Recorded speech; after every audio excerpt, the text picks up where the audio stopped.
Trinidad is mine and of it I am proud and glad.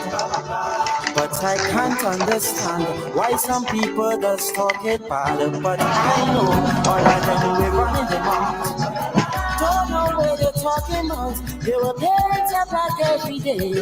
And the right things they would never say. No, our students is the best talent in the world. I calypsos our stories are told. This rhythm to touch your soul. So Trinidad is not the land of my birth. Small but overwhelming in worth.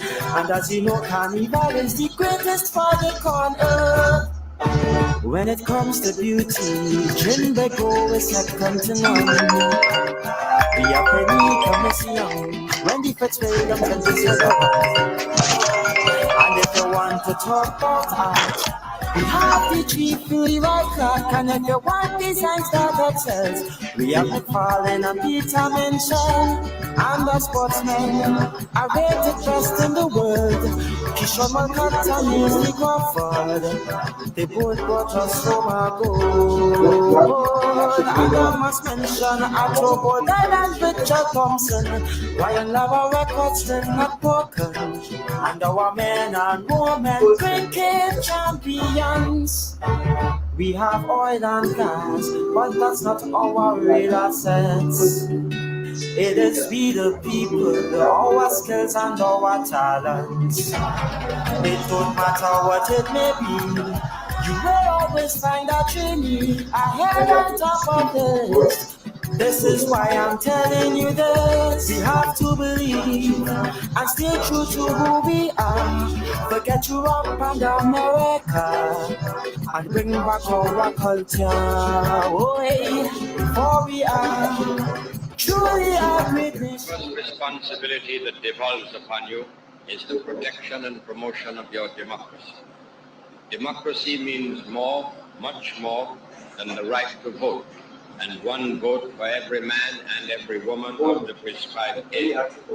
Democracy means recognition of the rights of others. Democracy means the equality of all in the eyes of the law.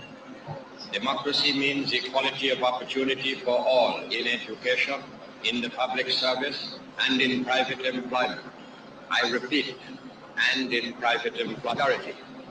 Democracy means responsibility of the government to its citizens, the protection of the citizens from the exercise of arbitrary power and the violation of human freedom and individual rights.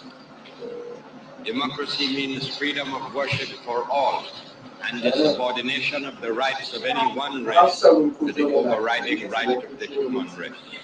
Democracy means freedom of expression and assembly and organization. All that is democracy. All that is our democracy, to which I call upon all citizens to dedicate themselves on this our Independence Day.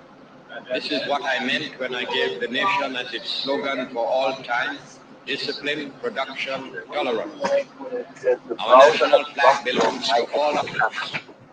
Our national coat of arms with our national birds inscribed therein is the sacred trust of all our citizens.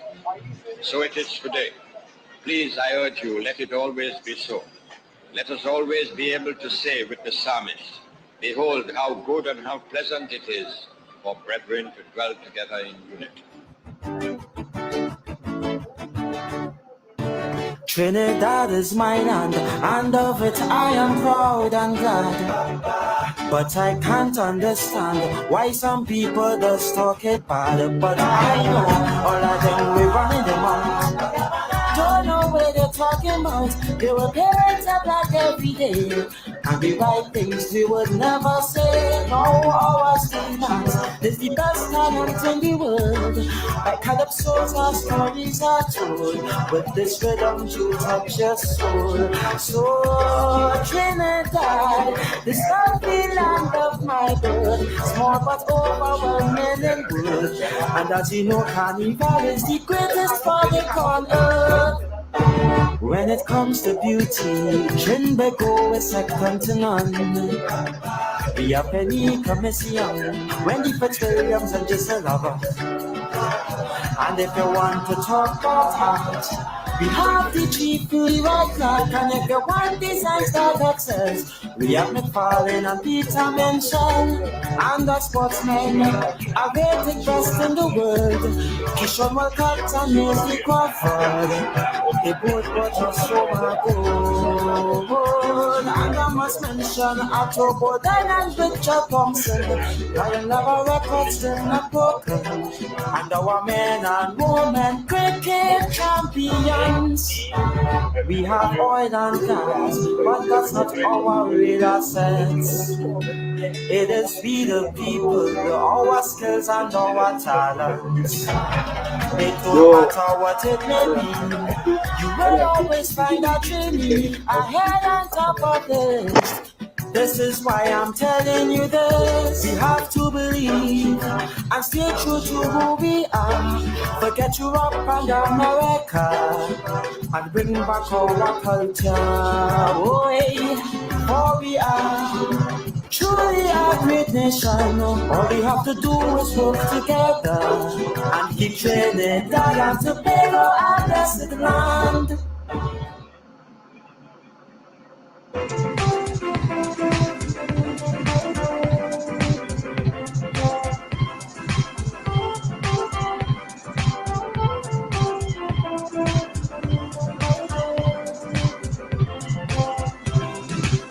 Yeah. All right. My Trinidad and Tobago. Oh, my Trinidad and Tobago. Keep my heart full of fire that burns so bright. Dedicated to everything that's right. Keep unity and equality in La Trinity. It's one heart, one soul, so good, building stronger, growing together, climbing higher, reaching further. It's one heart, one soul. This land is my land and my legacy. All for fathers and for mothers fought vehemently, united so that we stand independently. Celebrating our nation's first half century. With a culture so inherently in all our being. I love the way we walk the talk with rhythm and such melody. I salute my country, my Trinidad and Tobago. My Trinidad and Tobago. Check your mic and camera that will, yeah. Full of fire, burn so bright, dedicated to everything that's right. Keep unity and equality. God, Trinity, one heart, one soul, so brave, so bold, building stronger, going together, climbing higher, reaching further. We are one heart, yeah. We are mass, but I call it so, birthing from home. We are bright, corner flowers in one room. We are the speedy coffee coat, the scarlet night is sinful flight. We are kings and queens and scholars. We are so petty in we are food and mood and gas and food and such a breezy attitude. This longitude and latitude, I always show my gratitude. We are Trinidad and Tobago, and the island, you're so we love it so. We are Trinidad and Tobago, and the better you this land, so we love it so. We are silver, bronze and a gold, and I'm wishing we go tell the old world. Loving me heart, loving me soul, Trinbago, let me tell the old world. If you do, if you are my head, but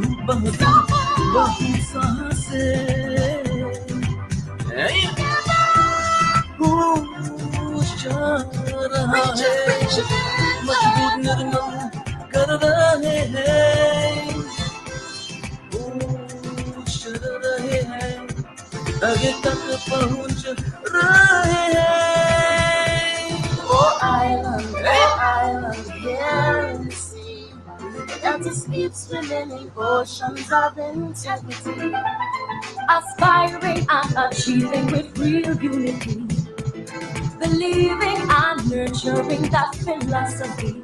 And though we're not free of controversy, I always need you close to me. I cherish all democracy and all history. My Trinidad and Tobago, my Trinidad and Tobago. Keep my heart full of fire that burns so bright. Dedicated to everything that's right. Unity and equality. We are.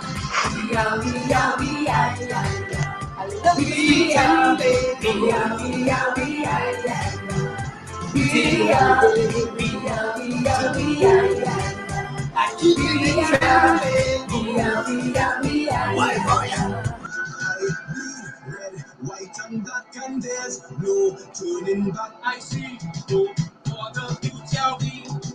And of course, let me say a special hello to all the WZY 95.9 FM listeners. It's yes.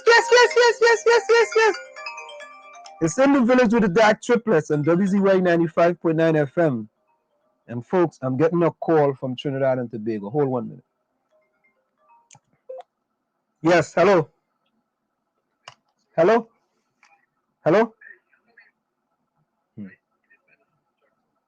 Mm-hmm. I gotta call you back. I'm on air right now. Let me call you back. Okay. All right. Yeah. Bye. All right. Bye. Mm-hmm. Yeah. Of course, folks, it's in the village with the dark triplets on WZY 95.9 FM. I'd like to say a special hello to all and sundries as we celebrate our 59th anniversary, boy. Diana Waveney Benskin McDonald, a pleasant hello and a pleasant welcome to you. And let me wish everyone in the chat and all Trinbagonians that were born in Trinidad and Tobago and currently don't live in Trinidad and Tobago but celebrate our 59th independence. Let me say a special welcome to all of you. Diana, you think we could work out to see what we could fix up with Professor Cudjoe? Your mic muted. It's his browser. I'm not too familiar with the Trini browsers. I've coached other people. He's not in Trinidad. He in Massachusetts. So it should be easy here. All right. In Massachusetts. Can you send me his number to WhatsApp? I just sent it to you. I'm gonna come off and come. Yeah. Okay. Yeah. Let me bring in Tony.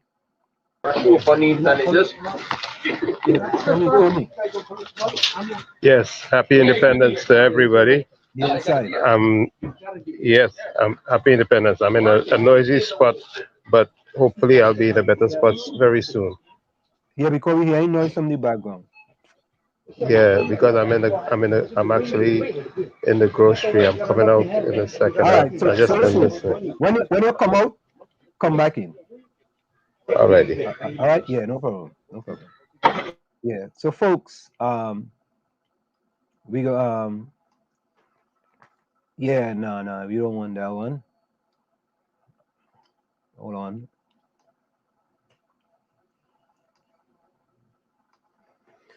Yeah, folks, so let me say a special 59th anniversary, boy, to all and sundries, all Trini, all.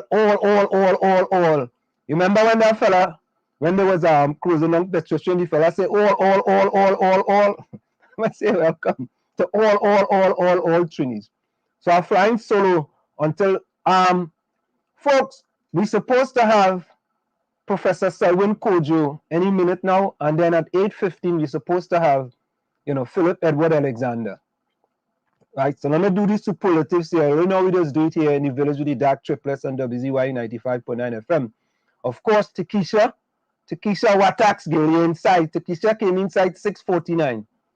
And of course, Lana, you're inside. Bless good night to all. Yes, yes, good night to everyone. My dog, good night to you as well, boy. My dog start off. Good night, everyone. Hope everyone is doing well. And for all the haters who feel they know it all and make false judgments against others, overhyping themselves with jealousy, a day will come. What, boy? My dog, boy? Not cake, you're inside, boy. Erica John, my Chumakanian boy, you're inside. Anna Rojan, where you joining us from? I think you might be new here, Anna. Anna says, hello, good night. God's blessing everyone. Happy Independence, love and all kind of thing. A blessed night. The blood of Jesus covered the land of Trinidad and Tobago, TT. Anna Rojan, where you joining us from? My dog inside. Nuts cake inside, boy. Nuts. The nuts man inside. My dog say Phillip in yours is fire. Here, Tikisha, TT, boy. Nuts. Happy Independence. Yeah, Anna, happy Independence, boy. All everybody. Anna Rojan, one nation, one love. Yeah, Anna. Anna, where you joining us from? Ellis, boy, you're inside, Ellis. Ellis, you're inside. Let me see who else, boy. Lana. Ellis, woo. My dog say, Diana, what's up? Albert Montana, you're inside, boy. Sniper won the Calypso King with the portrait of Trinidad on for Petri Thief jail a few months after Carnival. Was that a good thing? Oh, God. Well, yes. Mama, yo. Hey, Ellis boy. That was my political debut, boy. Everybody tell me, boy, Wall Street, boy, you did a fantabulous, splendiferous, marvelous, just tremendous job, boy. Thank you so much, Ellis. I appreciate that. Anna, Anna, you're sure you ain't related to Run DMC because them emoji and them you're putting up there. Oh, God. Tikisha says, happy independence, everyone. Albert Montano says, happy independence day, all Trinis. Anna says, Anna, happy independence. Always say hello to Anna, man. Hey, Mark, you're inside, boy. Mark Daniels, you're inside. A heartfelt good evening to all, Mark. Look, we partner come back, boy. You nuts man from Waterfield. Hey, nuts man. You have any cashews there, boy? Waterfield nuts, boy.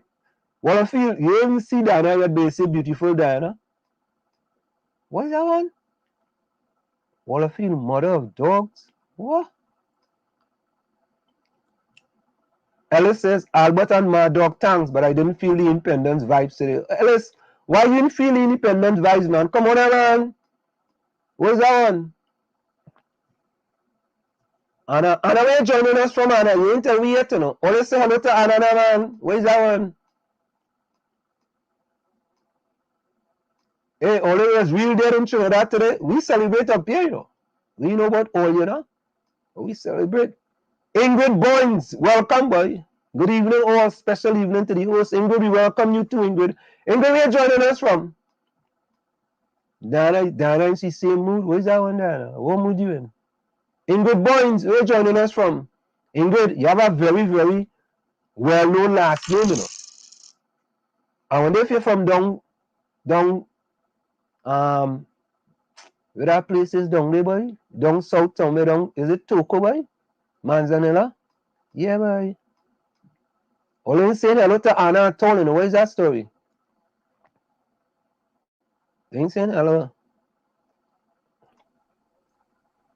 Lana, where's our independence in 2021? What do you mean? Only forget all your lockdown. All your independence is here, so yeah, boy, I dog boy, look the man himself, boy. One and only Anselm, boy. Ellis say you feel like I'm going back to the cotton field. So you don't want to sound negative, but I felt like I'm being raped while my independence is being taken away. Nah, Ellis, man. Nah. Yeah, Miss June, we are 59 today, boy. Hope you'll be home for 60 years. Yeah, all of them go worry no man, all you.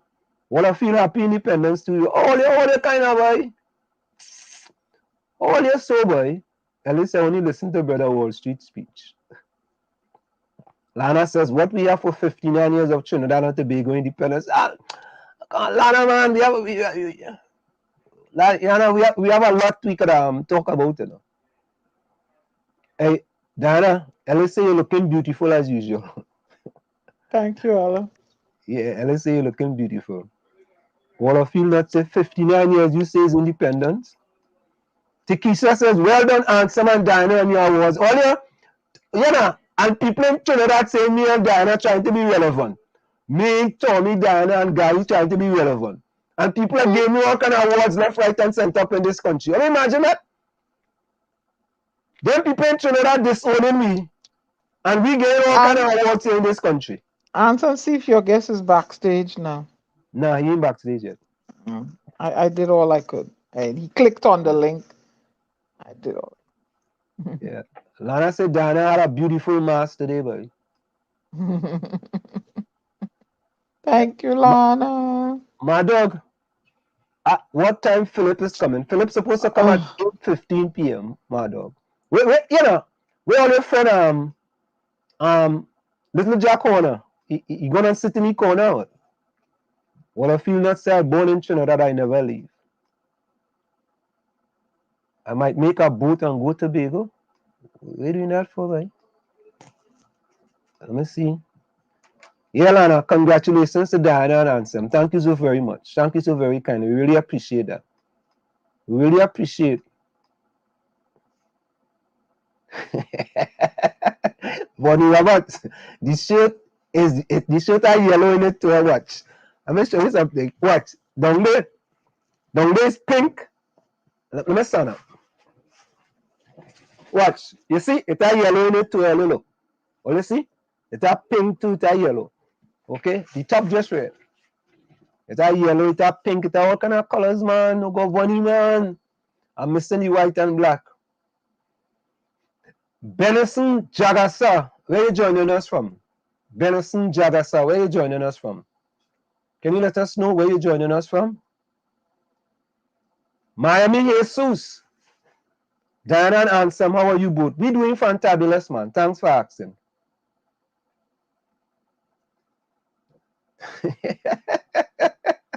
Hey, yo, Miami Jesus say that. Jesus. Ansem, the main man of the chat is here now. Miami Jesus.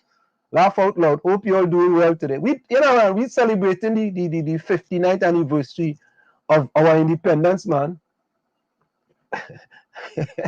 All of you not say you had to take the neighbor cashew. I had to take the neighbor cashew. Oh God. Hey, not scared. Was scared say no fireworks today. I mean, all there are no fireworks in Trinidad? No? Yeah, boy. Ellis boy, we be trying to figure it out with Professor Selwyn Cudjoe, boy. Wall Street, we have two powerful guests to meet tonight, man. Need to hear these gentlemen here. Jenny C. Paul, welcome. You know, only a few people say hello to Anna, you know. Where's that story? Yeah, all right. I see all you know. Sarah Ann Besano. All you know how to do them. Sarah Ann, where you joining us from? Can you just put in the chat where you joining us from, Sarah Ann? Oh, what boy, Sarah Ann come in the chat and she calling people sweetheart already, yes? You think it's easy? What? Oh, yeah, boy. What? Wanna fill your house flood, boy? And it wet your children books? Sorry to hear that, man. Yeah, boy. Hey, Lana, that is true, you know, the boat sinking, you know. Are you vexed for boy, all I feel? Because the boat sinking? Or because because what happened with your house? John Bong, where you joining us from? John Bong, boy. John Bong look like a name familiar, you know. John Bong look like something like a fraternity brother, boy. Curtis Montcheshad, boy, you're inside. I know I feel why I just question the crap out of it. But I know I feel why, because I just question the crap out of them. Okay? Lana cheese sticks and carries them vex with me for no reason. Yesterday they blocked me, boy. Why? My dog. Oh, yeah. Oh God. My dog, all you have problems, boy. What kind of problem is that? Maybe we can fix it, you know, my dog. Let me try and fix it, you know. We could fix them problems, you know. Yeah, Diana, you're back inside. Curtis Monteshad, welcome. Mark Daniels, you want to say thank you so much, man. All you will make me proud in them awards. Yeah, boy. It's awards after awards after awards, you know. I will just say it's fete after fete after fete. It's award after award after award, boy. And Diana make the, you know, all them, Diana make the Council General vex, you know.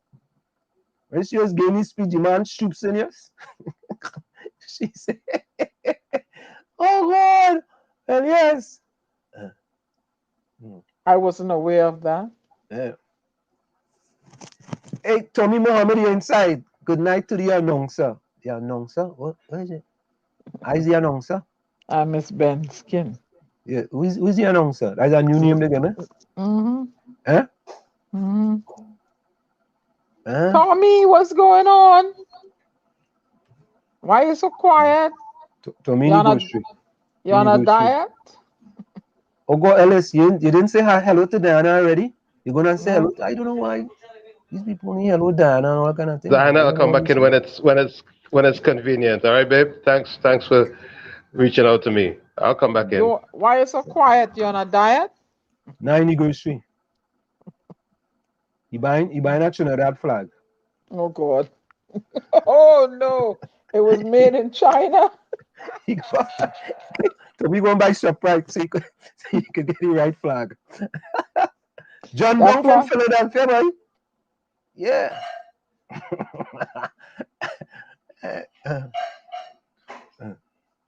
Tommy Muhammad is new here. Everybody welcome Tommy. Who else is new? Tommy new? Yeah, I think so. I think we see Tommy before, man.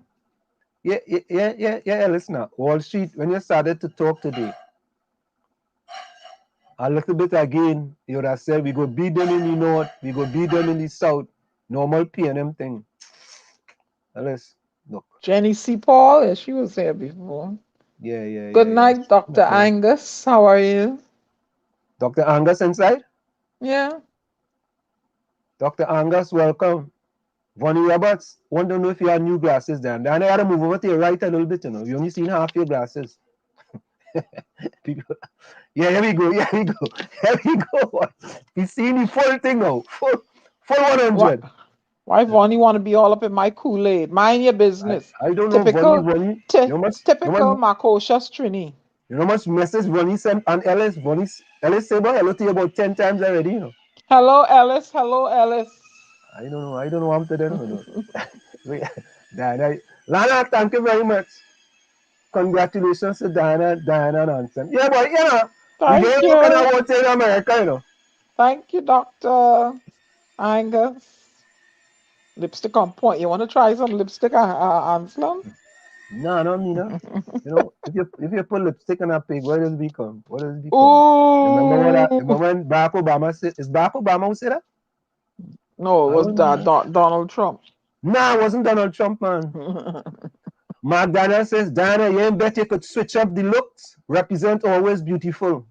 That's right. Black woman, Indian woman, Chinese woman. They're trying to keep the black man down. Huh? And Vonnie Roberts is a Confucianist too, you know. Confucianist, not Confucianist. Vonnie Roberts is a Confucianist? Yeah, he's a Confucianist. And some you're in red, you're missing the white and black. Confucianist, yeah. Confucian. Well, I have on my red, white, and black, so don't worry about that. My dog, mine was hard. I run down a common fowl, boil water, and I pluck him. Wallafield. Hey, oh, Lord. Diana, Dr. Angus say lipstick on point, eh? Yeah, I done thank her already. Eh? When lipstick on point, what do you mean? Is the right color? It's a woman's thing. Well, no help me now, trying to get... Yeah, it matches, it blends with me, it's on point. Yeah, Miami Jesus. And some if you wear that lipstick, you'll have to take a trip to South Beach, Miami. You see him? I don't get involved with him and his comments. Oh, Lord. Hey, you know, all good, you know. Jenny C. Paul, boy. You're inside. Yeah, boy. Hey, well, I feel not serious, you know. Ellis does sound like a real educational man, you know. Yeah. I feel he went to Nelson. Nelson. He went to the Nelson Roman Catholic School on Nelson Street. Or was it Piccadilly Ellis? Or you don't know about them school? But we're supposed to have Professor Selwyn Cudjoe in the house.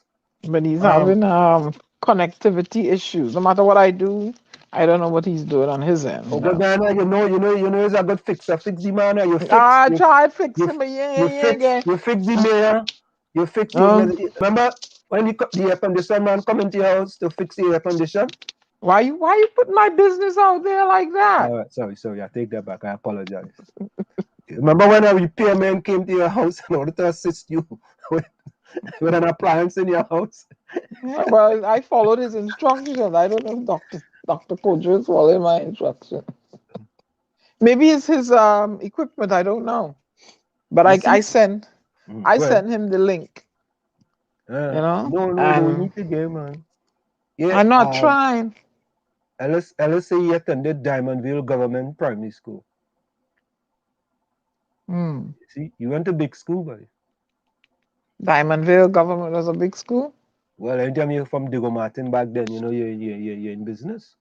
Yeah. You know, people like me have to go to Calvary Roman Catholic School up the hill. You gotta make the way at the cross when you go up there, yes? But anyway, while we await Dr. Cudjoe, what's going on in Trinidad and Tobago? That a match, sir? Yes.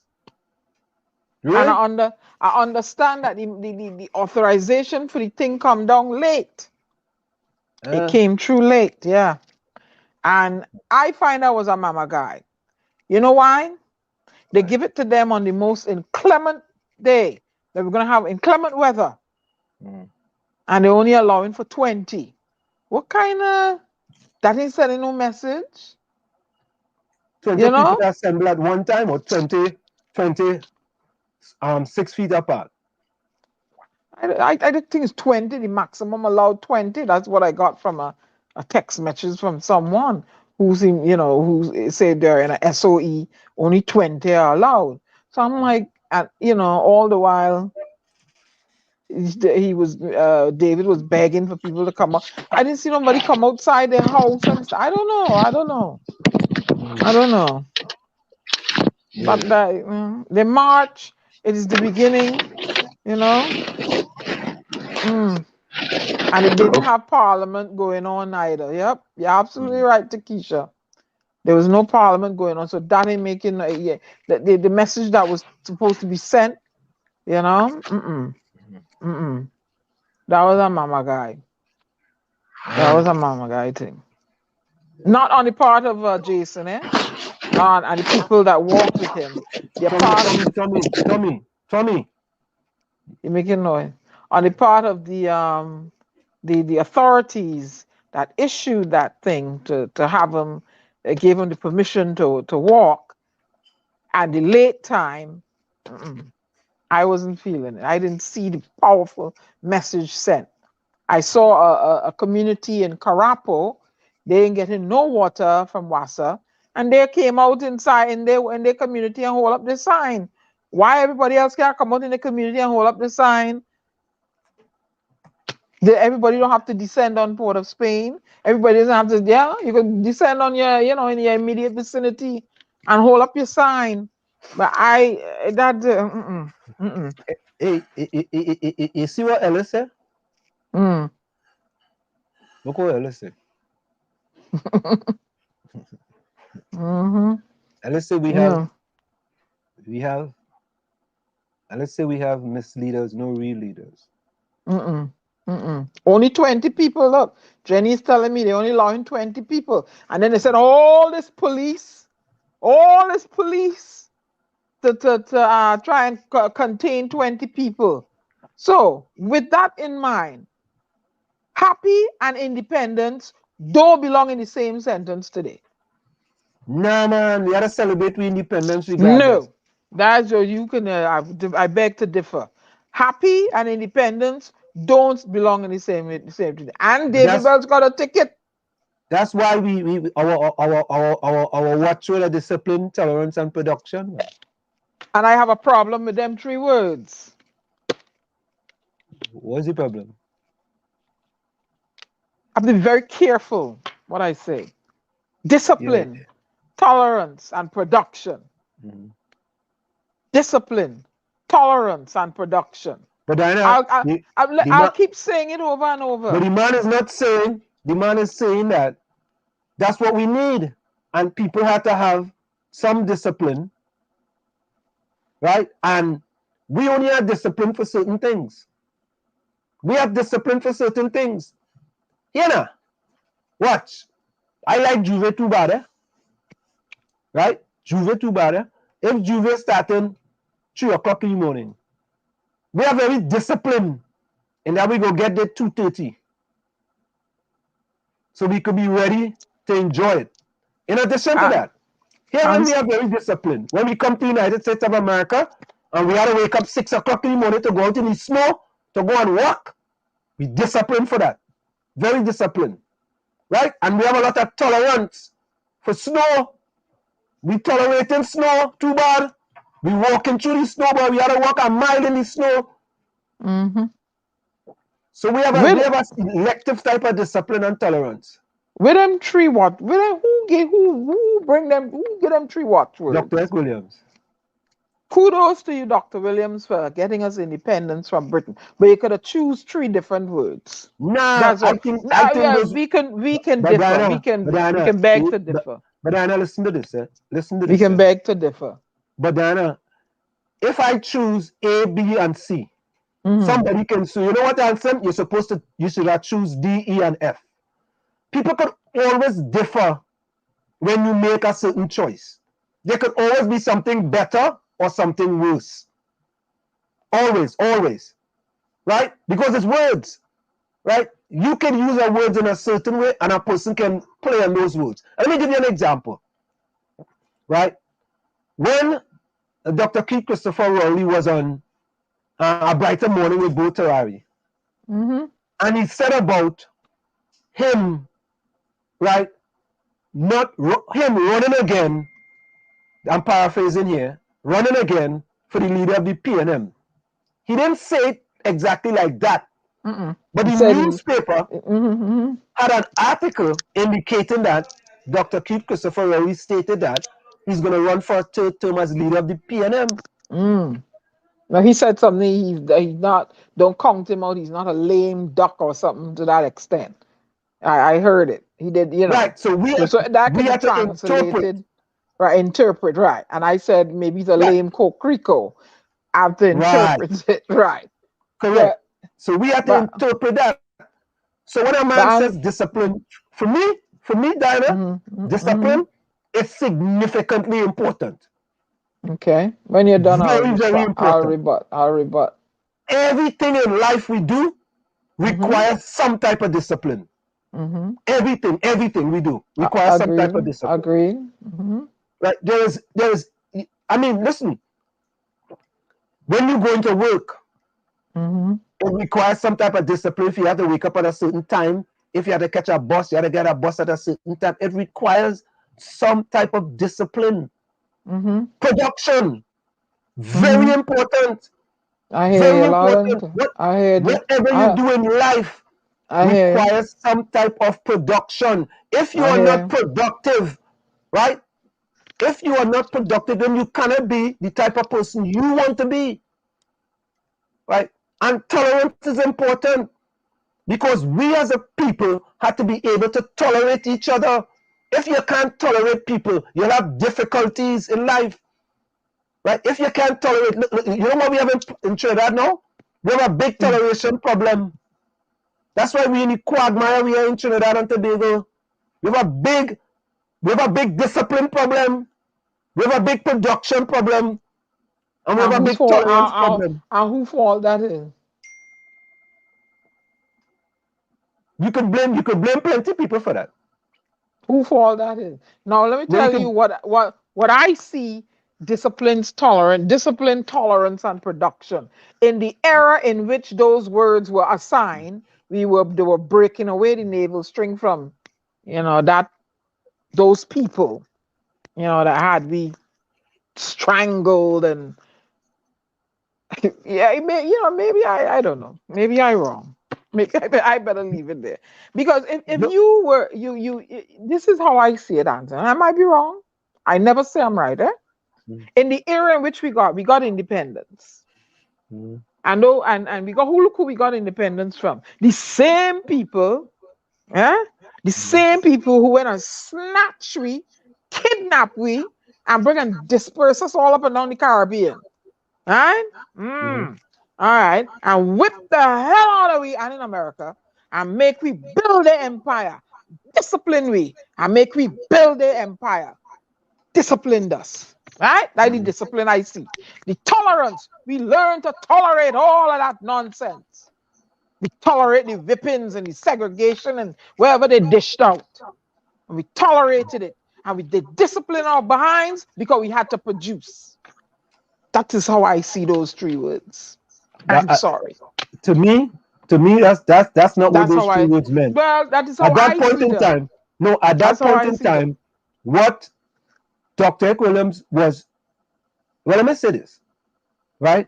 I am interpreting what Dr. Williams was trying to say. And he's trying to say, as a country, on our independence, our watchword should be discipline, tolerance, and production. And if we use those watchwords in Trinidad and Tobago, we would be a much better society today. We are indisciplined. We are very in Trinidad and Tobago. And I hear Ellis say something. Ellis, let me read Ellis' quote. Yeah, Ellis said we put the wrong people in charge. All right, let me get his quote here. Lana says, okay, let me go back here earlier because the quotes are them going fast now. Next thing people go say I'm reading the quote. Hold on there. So answer why are you looking for quote, right? Okay. Discipline, well, is it tolerance Discipline. and production? Yeah, discipline. So your citizens are supposed to sit down and tolerate the corruption that is going on in Trinidad. No, Okay. that's not what it means. Oh, That's okay. absolutely not what Answer it me. means. Well, you can't look. You can't No, tell that's me. But answer me now. Let me no, finish. You can't tell me to be disciplined, have tolerance and production. Okay, I have tolerance with whomever this corrupt party that's been in power for a long, long time. You're asking me to be tolerant of you and to produce underneath you when you're all doing the same nonsense. I'm supposed to be tolerant and disciplined. I'm supposed to be disciplined when the whole blinking corrupt, the whole judicial system stinks from the head down. How can I be disciplined as a citizen? Hello? How can I be disciplined as a citizen when the judicial system itself stinking from the core? Talk to me. I don't talk. All right. So Lana says only independence we have is independent senators in parliament. Takesha says Diana, people in happy much less independence. Vonnie Roberts says nothing now is important or urgent for the government to look into. Water leak all over the place, pothole, nothing going on. Lana says, how are we going to have discipline? We PM have any? Talk your talk. He don't even wear a mask when he out in the thing. He don't even wear a mask when he conducting the media briefings, huh? That's supposed to be discipline, right? You're disciplined to wear a mask, huh? When you do not, when as a leader you want your people to follow, you're supposed to lead by example. And when I hear this discipline, tolerance, and production, I know why Trinbagonians so indisciplined because of the what going on up in the allegedly in the Arima courts, and what's going on with the extrajudicial killings of all these young African people. You expect them to be disciplined and tolerate all this nonsense that's going on? And how are they supposed to produce? How are you going to produce? What are they going to produce when they don't have no access to nothing? How are you going to produce? I have a problem. You gain CPEP workers money to cut grass and pelt away grass when you have a food insecurity in the country. Hello? Where the production in that is? Where is the return on the investment of that production, Anselm? You're cutting grass and pelting it away. I don't see the production. Yes, people getting a paycheck, I understand that. But you make it worth something. Come on. Diana, many people in Trinidad and Tobago have selective discipline, selective tolerance, and selective production. Selective. I would say that. My dog says, hey, handsome. Hey, handsome just get on bad in Juve. What? When I come from Juve, that's getting bad, boy. That's right, big young boy. What? What? Winer boy from Chumaka, Clavantil, yes? Professor Winer, boy. And ask them why we were on the discipline, tolerance, and production. The same incumbent government closed its borders and locked its citizens out, and asked them to be tolerant, disciplined, and produce. Yeah. What kind of watchwords is them? Well, let me, according to my friend Jason, let me be real. But you see, Diana, you have to put the blame where the blame is. Because how could you have no discipline in Trinidad and you leave Trinidad and overnight you come to America and you're on a sudden you're disciplined? How come? No, well, you know, they probably have the opportunity too. They have the opportunity to do the thing. They have access to capital, access to a job, and these are. Diana, I'm talking about discipline. I'm talking about when you leave your country. But generally, right? Go ahead. You are an indisciplined person. But as soon as you land in America, all of a sudden, like you drink discipline on the plane. Well, when you're in Trinidad and you're in discipline, you don't get a good police certificate of character, and that weighs heavily on you getting a visa. So I don't know how you end up in America. All right, no, let me do. No, but if you get a visa and you come to America, all of a sudden you go in a plane, and when they put some Morbi in your glass or they put some sorrel, all of a sudden in that sorrel discipline. I don't get Morbi. Sorry, I said. That's true. But no, you see, these three watchwords, you know, you have to be really examine them. You see those three watchwords. The reason why I could identify with those three words is because I believe, Diana, discipline, and I can talk about myself, and I can talk about what discipline have done for me and my family, what production has done, right, and tolerance, right. We tolerate certain things in Trinidad, and when we come to America, is a different story. And I will get to Ellis' quote in a minute. But Tony Mohammed says, after 59 years, we still not developed enough, and Trinidad have wealth, but the politicians claim it like it's their own.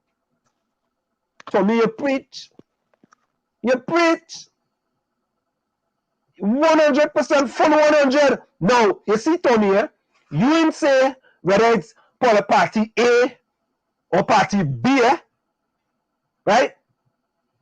The operative word there is politicians.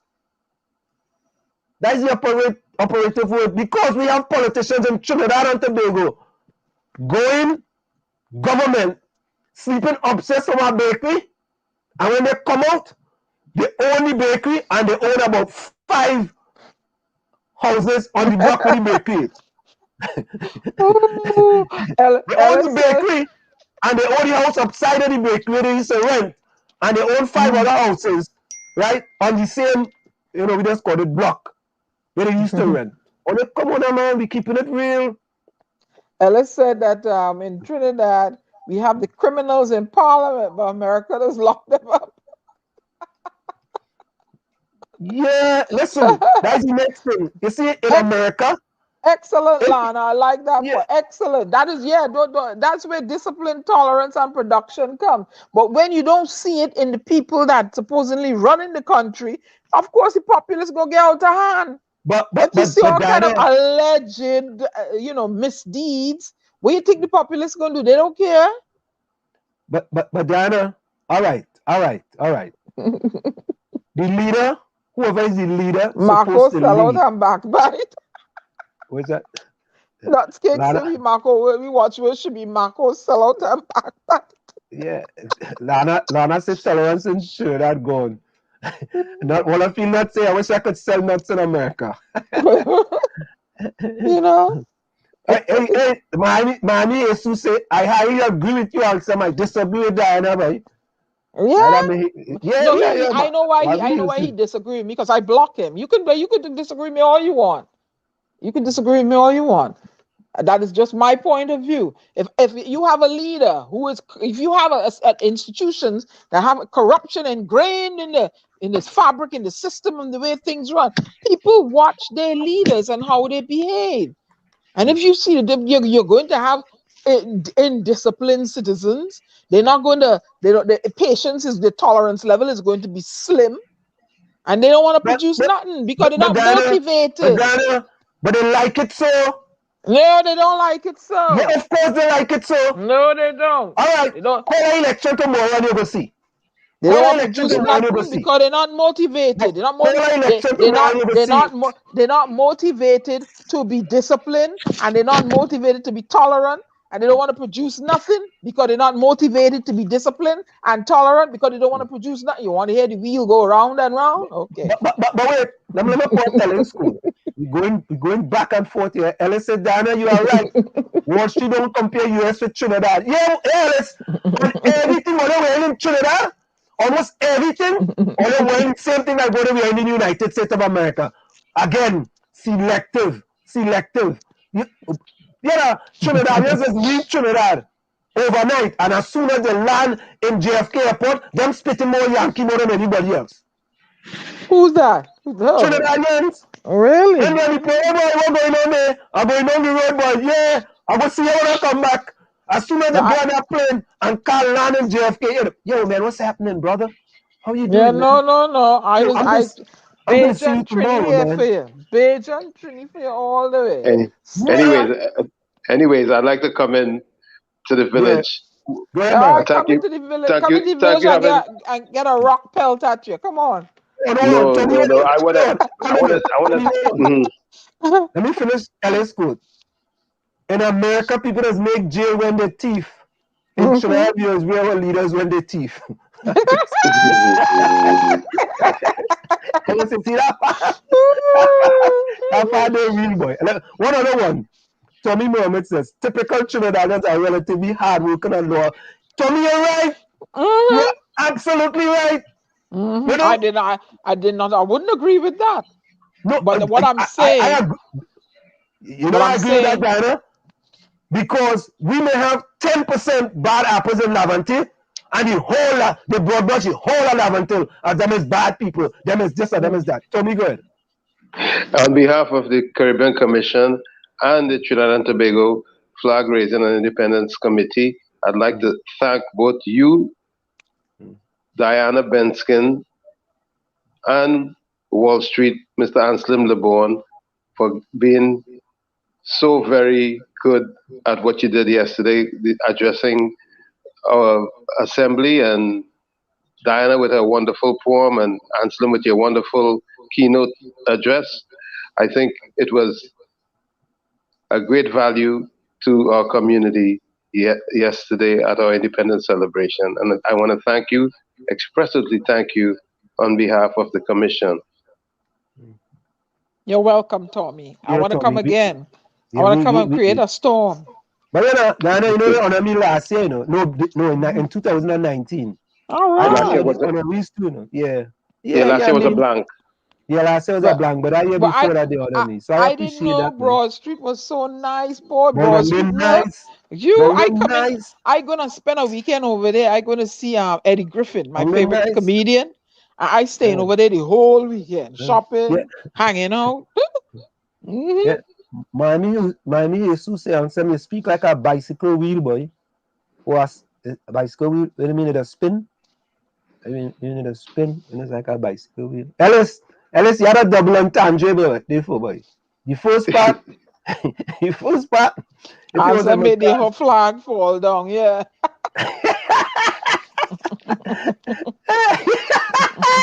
She said, come in. She said, awesome.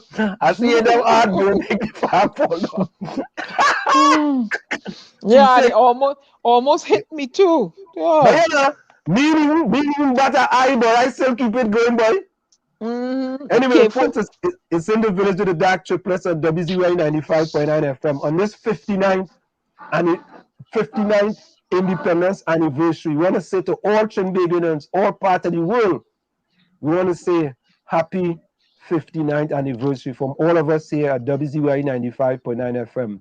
We appreciate all of you from wherever parts of the world that you are joining us. And we want you to take a little sip, man. If you want to take a little sip of Morbi, take a little sip of sorrel, some yellow passion fruit. Wherever you want to take a sip of, we're going to go for a short break and we'll be right back. Stick and stay, don't go nowhere. You're listening to WZYE 95.9 FM. You are listening to WZYE 95.9 FM, the most influential name in Caribbean radio in the tri-state area.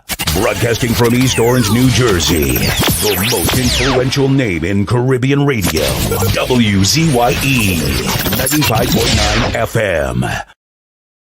Of course, we are back with you. It's in the village with the dark triplets. Gary said he was going to join us a little late tonight, so he should be joining us soon. We have with us here, we have Tommy, of course. We have Diana Benskin as well. Yeah, Nuts Cake, thank you, boy. Yeah. We did great, boy. I ain't gonna lie to you. We all prepared, you know. We were very disciplined, and we had a lot of production, boy. And we were able to tolerate the people in New York. And the people tolerated you too. And the people tolerated us too. Yeah, but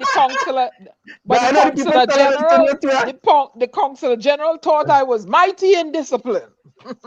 No, I don't think so. He was very graceful. He was gracious. I thought I was mighty in discipline with his. He was great. He was great. The countenance on his face. But as we speak, I'm, you guys are talking. I'm working on a piece, a poem. I was inspired by that statue of George Floyd, and I'll just give you the first two lines. Today I met George Floyd. That chance encounter made me very annoyed.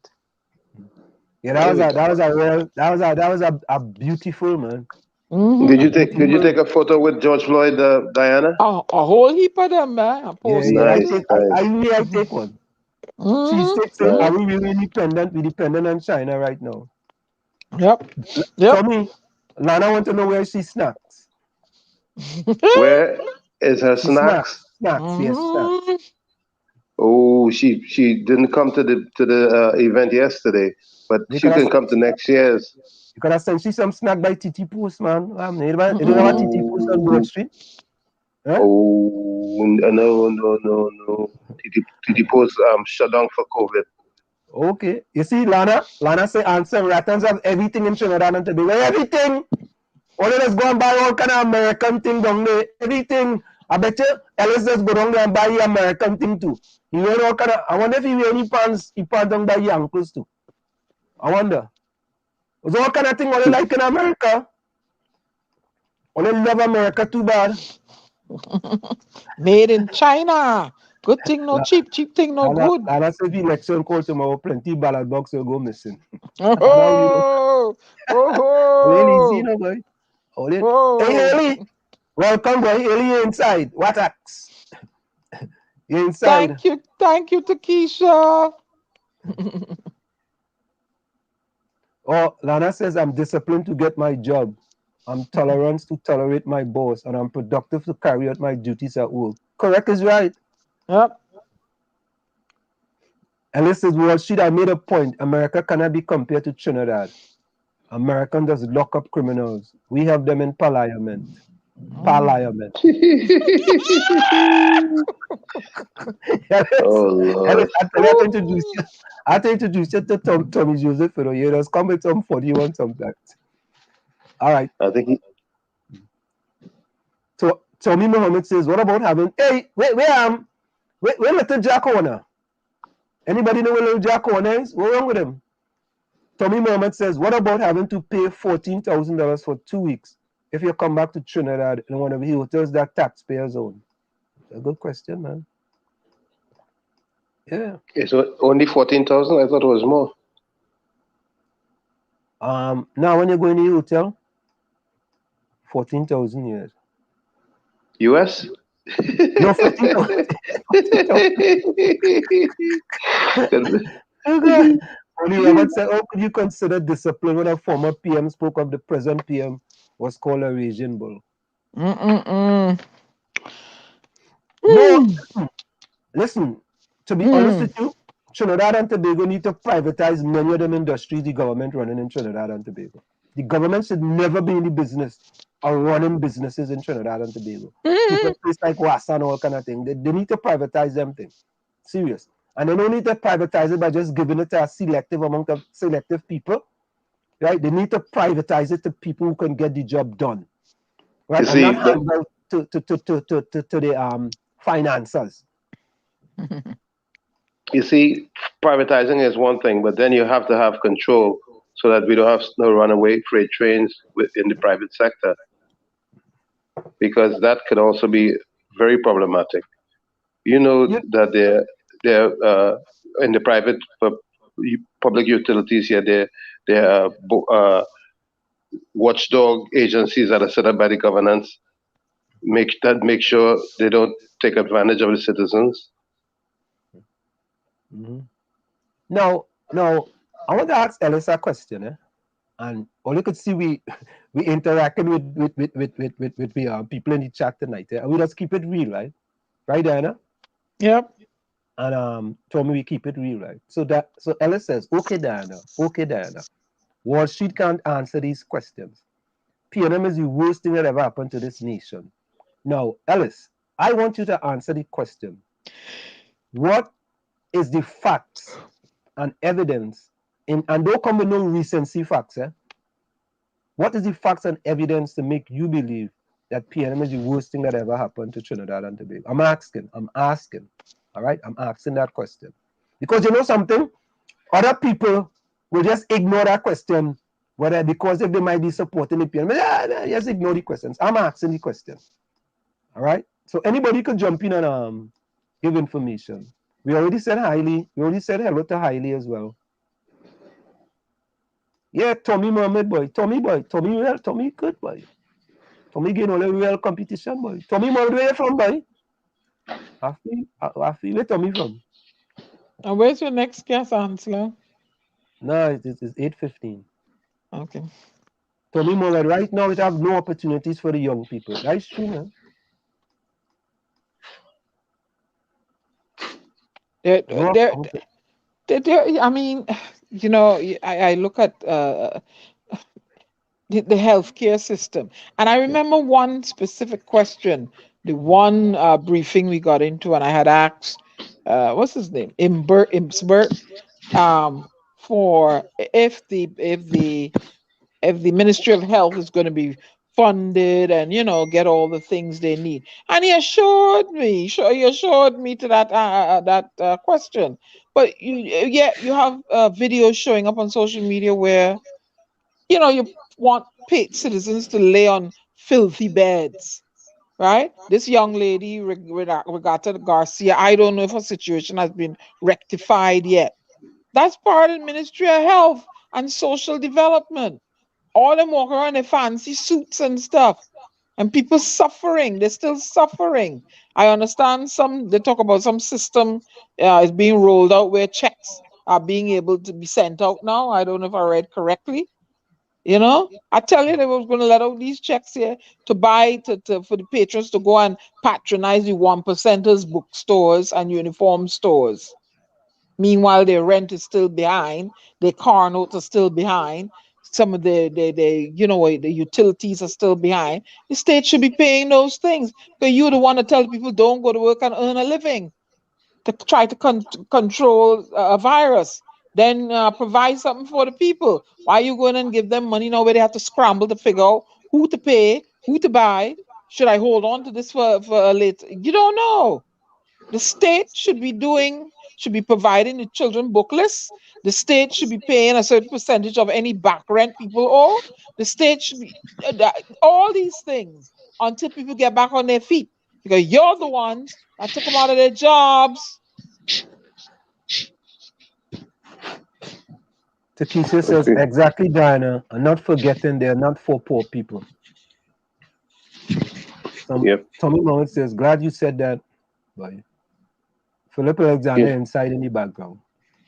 Yeah, So Philip because Alexander is inside, folks. safety nets has to be Yeah. in Ellis place. says, Diana, I love you even more. I hope the doctor listen and take back the views to keep. Which doctor? Huh? I don't know who they're talking about. Ronnie Roberts says, if we were not disciplined in Trinidad, you would have people protecting in their numbers for the way the country is being governed. Tikisha said, and some that was before that, not now. What? Hey, my dog get inside, boy. My dog say vote for Anselm, boy. Real and true talk. My dog on the side now. My dog, you with me, boy? Ellis says, Wall Street, those watchers isn't for the politicians, it's only for the poor. Thank you. Thank you. Nah, Ellis, man. Discipline, production, and tolerance, boy. Well, you know me, I write and yeah, discipline, Yeah. tolerance. This is why when I was young, I said discipline, tolerance, and production. Okay, whip my tail, make me. I have to tolerate the whipping, and then you better produce, or else I'm gonna whip your tail again, and I gotta tolerate the whipping. Oh, else you better. Right. Well, what happened to motivate? What happened to those positive words? Ellis says, keep them watching Wall Street. Those watchers just to keep us under massa feet. Thank you. Come on, Ellis, man. Come on, man. Thank you. If only I know discipline, production, and tolerance, right? Who fault is that? Who fault is that? Who fault is that? Who fault is that? If you are no discipline, that's my fault. That is why they tolerating all these the infrastructure, the roads crumbling. Diana Benskin, I want you to answer the question. If you have no discipline, whose fault is that? It's my fault why you don't have no discipline. If Ellis want to get up and go to work 10 o'clock in the morning when he's supposed to be at work 8 o'clock, right? Who problem is that? If you don't have no discipline, because rain falling, because a little rain fall, Ellis see a little fall outside his steps, he step in a little puddle, all of a sudden he want to go to work because rain falling. But they can't get to work in that flood that I see that's be going there. I wouldn't advise nobody to go out in that. And I mean, come on, Anselm. I'm talking about the big flood. I'm talking about little rainfall. But Anselm, look, you're going to government offices, and then you don't see no discipline, tolerance, and production there. Half of them in our work, they shut down the whole license plate office because everybody has to go to lunch. That's production. Yeah, thank you. All right, let's bring in our next guest here. Mr. Phillip Edward Alexander. Welcome to In the Village with the Dark Triplets. Oh boy, yo. I'm gonna bring you in slowly. Hold on a minute there. Nah, I want to get out of here. Hold on, let me get out of here. Solo layout. Then I will bring you back in here. Just now, I find since you get a juke, you're kind of operating, Nah, look, the thing like it over bring Phillip in, boy. Phillip bring something with him, boy. No, it's you. No, look. They said the thing. No, a serious look. The thing ain't even acting. Hold on. The thing like it stop. As soon as Phillip come on the screen, it stop, boy. Oh, there we go. It's you and that joke that you get. As soon as Phillip Edward Alexander come on the screen said, what? that is the power of the energy. That's right. Phillip Edward Alexander, well, a pleasant good night to you. And let me just introduce the people here in the village to the Dark Triplets on WZY 95.9 FM. So, Phillip, we are on 95.9 FM now here in the United States of America, in New Jersey here, and we also do on YouTube, on Facebook, and so on. But you know, a lot of people here in New Jersey listen to this program on 95.9 FM. So it's In the Village with the Dark Triplets. The D is Diana. Diana is considered to be the Storm. The A is Anselm, who's myself, who's considered to be either Wall Street or the Flash. And then the G is Gary. Gary is considered to be the Storm. And we have a fourth person with us who is called Tommy. We normally call him the outside child, and the ladies in the chat call him the love child. So if I could say good night to all of you and your listening audience, both online and the radio station. I just need to ask, so I'm being interviewed by 4 or we are at conversation? Conversation. Conversation. All right. Good night, everyone. Yeah. We and what it is, Philip, is that there was a lot of people in the chat who also asked questions, and we pose the questions from the people in the chat to our guests, and we do those things. We do those things very respectfully. Now, Much appreciated. Philip, right? Because anytime you ask me to come, I come. I have no reservations whatsoever. And I have to give you that credit. When we wasn't prior to the pandemic, I asked you to come and you come. Anyway, we've asked you in the past at PNWZY 95.9 FM, you have made yourself available, and we appreciate that. There are some other people we still trying to get, on the station here in Trinidad, and we don't know for whatever reason they haven't accepted anything yet. But maybe we could do a sidebar. You might get them people and them to come and talk with us at some point. When they see the big numbers we get tonight, because I just shared it on my WhatsApp broadcast, a couple thousand people. We have 100,000 followers on my page. The link is there right now. So when they see the numbers we get tonight, maybe it will move them. Some of them, they're just on the popularity. Okay, yeah. And Philip, we have to be honest with you. You see, what we do here at WZY 95.9 FM, since we start this journey, this is a journey we started with exile and stranded citizens. And I have to tell you, Philip, I am very transparent. I am a supporter of the PNM. However, I'm not a blind supporter of the PNM. And I like to be transparent. Everybody come on the station, I transparent with them, I tell them. You understand? Some people just want to waffle. Some people like to go to the waffle house and balance. How long you out of Trinidad? 44 years. 44 years? Yeah. You fully out of Trinidad 44 years? 44 years, yeah. What made you leave Trinidad? Okay. You the first guest that come in and asked that very, very significant, fantabulous, splendiferous question, Philip Edward Alexander, right? Okay. You see, I want to say, and before you answer me, I just want to say that you are in the first world, you are in a developed world, and you live in a country where things work. I live in a country where nothing works.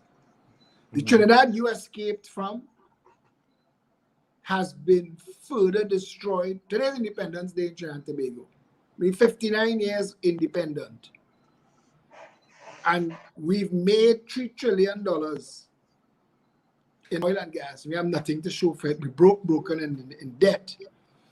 When somebody says to me, and I say this with an abundance of respect, that 59 years of PNM rule, because there have been 3 terms of 1 NAR, 2 UNC terms. But even for those terms, the PNM controlled the public service and was able to mobilize the PS, the public service, and the OWTU, oil field workers. So nobody has ever really had control of the entire country other than the PNM. Philip, I don't mean to stop you, right? But no, I just want to say this, and I want to shut up for the rest of the show. No. That's not we are going here. Philip, you don't want people to come in and shut up. This point, go ahead. Understand what I'm saying? All right. Yeah. 59 years, we've had control predominantly by one political party. When I contrast and compare Trinidad to countries like Norway, whose Heritage and Stabilization Fund impacts 1% of all stocks and shares traded on planet Earth, it's worth $1 trillion now, and it earns the equivalent of 6 million TT dollars per Trinidadian every year for its citizens. And we have nothing. We don't even have the things the Queen left. We have nothing. For all those booms, for all our money. We have nothing. The grandchildren of Africa in this country have been conned and hoodwinked. They don't even own their own culture. All the urban radio stations in Trinidad are owned by Chinese people. All the carnival bands. National football has just been put in the hands of a Syrian who never kicked a ball in his life. And I still don't understand. When somebody say they are a supporter of the PNM, what exactly is it they support? Okay. So let me say this to you, Philip, right? I like to speak about, you speak about facts, I like to speak about facts, right? I like facts. For 15 years, we had Kamla, for 15 years, we had Kamla Prasad Processor for 5 years. We had Pandey for 5 years, and we had Na for 5 years. That's 15 years, right? So when we say that, well, the PNM was in power for 59 years. And let me say this to you, I am the first person to stand up against the PNM with respect to many, many things, and the most significant things with respect to exile and stranded citizens. Okay? I have been called a UNC. Anytime you stand up against the PNM, right, then there's label you UNC. But I really didn't care because I was dealing with country. Okay? And we here, I saw that. I Yes. saw some of the fights that you have fought for people against what people would say is the traditional party you support. But I just did a little arithmetic with what you said about the 15 years. And I subtracted from the 59 years we independent. You know, that's exactly the 44 years that you are gone. That's a very good point, Philip Edward Alexander. It's a great point. It's ironic. Yeah, but Philip, but I'm going to continue, right? Right? So we're talking about 44 years, right? Because to me, when you say 59 years, and this is about 59 independent, people say, yeah, boy, PNM really do nothing for 59 years. And that's another thing. We want to have this rhetoric, and I'm not here to defend the PNM. Other people could do that because I outside of Trinidad and Tobago. However, when we make a broad brush statement and say the PNM has done nothing for Trinidad and Tobago, that is incorrect. That is incorrect. That is not. Huh? Correct me. I just made a list. You know what? Education, Before we done, water, I will bring sports, tourism, food production, home ownership. You feel free to correct me and tell me the $3 trillion that was spent, how did it benefit the people of Trinidad and Tobago, especially Black Trinbagonians, who are on the bottom rung of the socio-economic ladder, own no industry, control nothing, are the least homeowners, least business owners, most likely to be in jail or under arrest or on a charge, homeless, drug addicted. You have to tell me, in a country where 44 to the 59 years the PNM has had complete control, and they offer themselves up as the Black Party, what did they do for Black people? If Black people own nothing. But Philip, it's interesting that you say that, right? However, if the PNM was supposed to do exactly what you are saying and supposed to empower Black people, you know what Trinidadians and the USA, Philip, right? Why are they trying to empower those people? Why don't you looking after them when you go start talking to US? But it doesn't matter what anybody else says. The Chinese in Trinidad and Tobago empower the Chinese. The Syrians are the most clannish and cliquish. They support themselves. They intermarry. They run their businesses interconnected. They finance each other.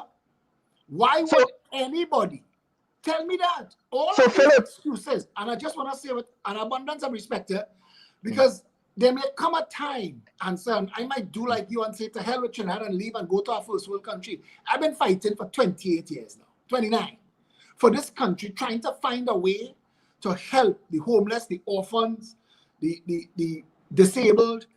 I have done a lot without holding public office, and I'm proud of what I've done. I think that I've given back so much and more than enough to my country that if I leave, I can leave with a clear conscience. But I just want to ask, and I'm going to keep asking this question, a bright, brilliant, strong person like yourself, you escaped it. I heard the conversation you all were having while I was in the waiting room about discipline, tolerance, and production.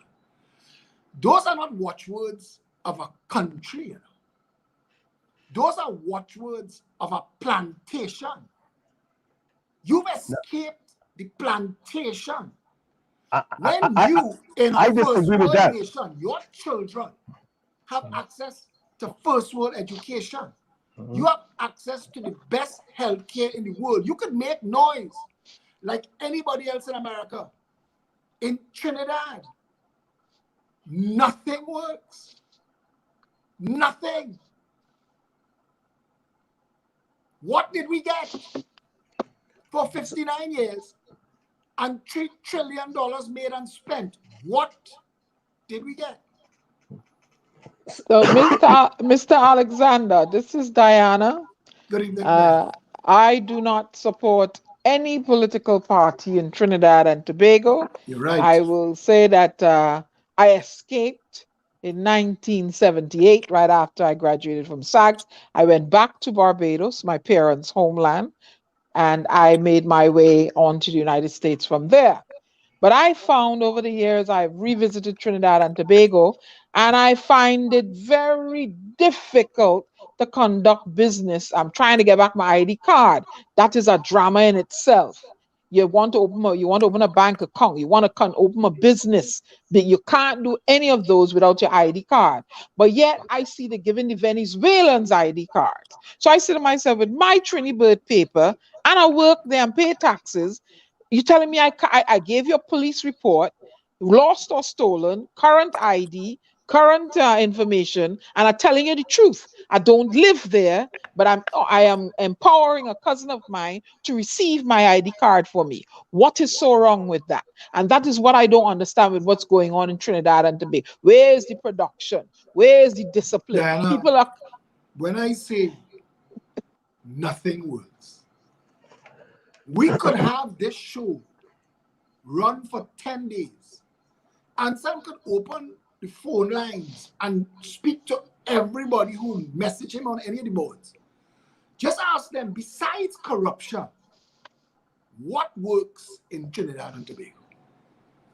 Everybody going to lunch. When you go to a certain entity to conduct, excuse me, I'm here to do X, Y, Z. Oh, that department out to lunch. I said, okay. When are they coming back? Or they're supposed to come back at 2 o'clock. 2:30, you're still sitting down there. We have all the bureaucracy of a colony without the colonial master. You know, but Phillip, and I want to just answer a question here in the chat. People says, why you leave? He can't answer that question. Then he's a fraud, right? You see, I grew up in Chumaka, Clavantil, building one apartment, 2-1. And let me give Main. Is your name? Main or whatever it is. I don't know if it's Main Street or Main Avenue, whatever it is, but Main. Main, listen to this. I grew up in Chumaka, Clavantil, building one apartment, 2-1. And I grew up with my 4 other siblings, my 3 brothers and my 1 sister in a 2-bedroom apartment. Okay, my mother used to pay $12 a month rent. And my mother left us in Chumaka, Clavantil for 2 years because one of her sons was in the United States of America. And he sent for my mother. And my mother said to us, listen, I'm going to go to America to try to make a better life for my other kids. And she left us for 2 years in Chumaka, Clavantil. My sister passed away, God rest her soul. And it was 4 boys in Chumaka, Clavantil, all by ourselves. And Erica, who's in the chat, she knows about this. 4 boys. And we managed for 2 years without getting in much problems, cooking for ourselves, washing for ourselves, and doing everything for ourselves. And our mother sent for us on July 4th, 1977. All 4 of us, yeah. The whole family. You said you have 3 brothers. You said 4 boys were here, but you said 1 brother went away and brought 3 brothers. I had 3 brothers, 1 sister. It was you and 2 left here. No, it was me and 3 others who came to America the same time. So who was the brother that went first that sent for your mother? I don't understand that. Right. My mother had another husband. Oh, okay, right. Okay. No, you don't have to go. I'm taking notes as you're speaking because I want. No, it's okay, it's okay. So he went earlier, and then he sent for my mother. My mother sent for the four of us, and we left Trinidad on July 4th, 1977. There were Whole one group. family, minus your sister who passed away, God rest her soul. Right. And I mean, our other brothers in Trinidad, but they weren't living with us, right? I just talking about who was living with us. And we came to the United States of America. And when I came to the United States of America on July 4th, 1977, I had just graduated from Tranquility Government Secondary School. And I came to this country. And my mother could not afford half of one credit in one college class to send me to college. Couldn't afford half. So to make a long story short, you know what I had to do? I had to go back to high school as an 18-year-old in this country. I was what they call a super senior. I was older than everybody in the old school. But I had to do that in order to take a year to get a track and field scholarship to go to college. And that's what I did. 1 year, I trained my butt off. I had to study again because I was already good in school, did my academics, and was able to get a scholarship to go to Seton University. And that was the foundation of make me into what I am today. And the reason why I was able to do that is because of the discipline I got when I was in Chumaka, Claventil. If it wasn't for that discipline, I would not be able to accomplish what I accomplished in this country. I want to say to you that is the longest, loosest stretch I have ever heard somebody try to give credit to a country that you and your whole family have. No. I said discipline. I said the discipline you and your I learned in Chumakak. Your mother left Trinidad to make a better life for her children in 1977 when this country was swimming in oil money. We were about to enter our second massive boom in the 80s. I want to tell you something, that your mother, because you at the time, how old were you, 10? You are 10 years old. You are 10 years old and know nothing about Trinidad. No, I wasn't 10. I wasn't 10. How old were you? In 1977, I was 18 years of age. 18 years of age. Even then, your mother, as a full woman, gave up a history. You have a disjointed history. You have your youth in Trinidad and your adulthood in America. By the way, my mother used to work. My mother worked URP 10 days as a water carrier. No, but I'm saying to you, your mom know Trinidad. That's where her life was. And she had to, and that's the hardest thing for every Trini. For every full-grown Trini, and it must have been difficult for you to leave Chumaka, Claventil, and all your friends and everybody. I mean, you're going, at least you have... No, Phillip. No, absolutely not. Absolutely not. On July 4th, 1977, when I left Trinidad, I said to myself, right, I said, boy, they used to call me Butty. I said, Butty, boy, finally, boy, you're going to get to make a life for yourself, boy. I talk about for myself, from my mother to her. I said, boy, you're going to be able to make something of yourself now. That is exactly what I thought. But Ansel, and I love Diana's point that she made because it was an important point, and she's not even here, and she made that point. I asked you a question, and you didn't answer that question. I want you to answer that question, please. And I want to say this as a disclaimer.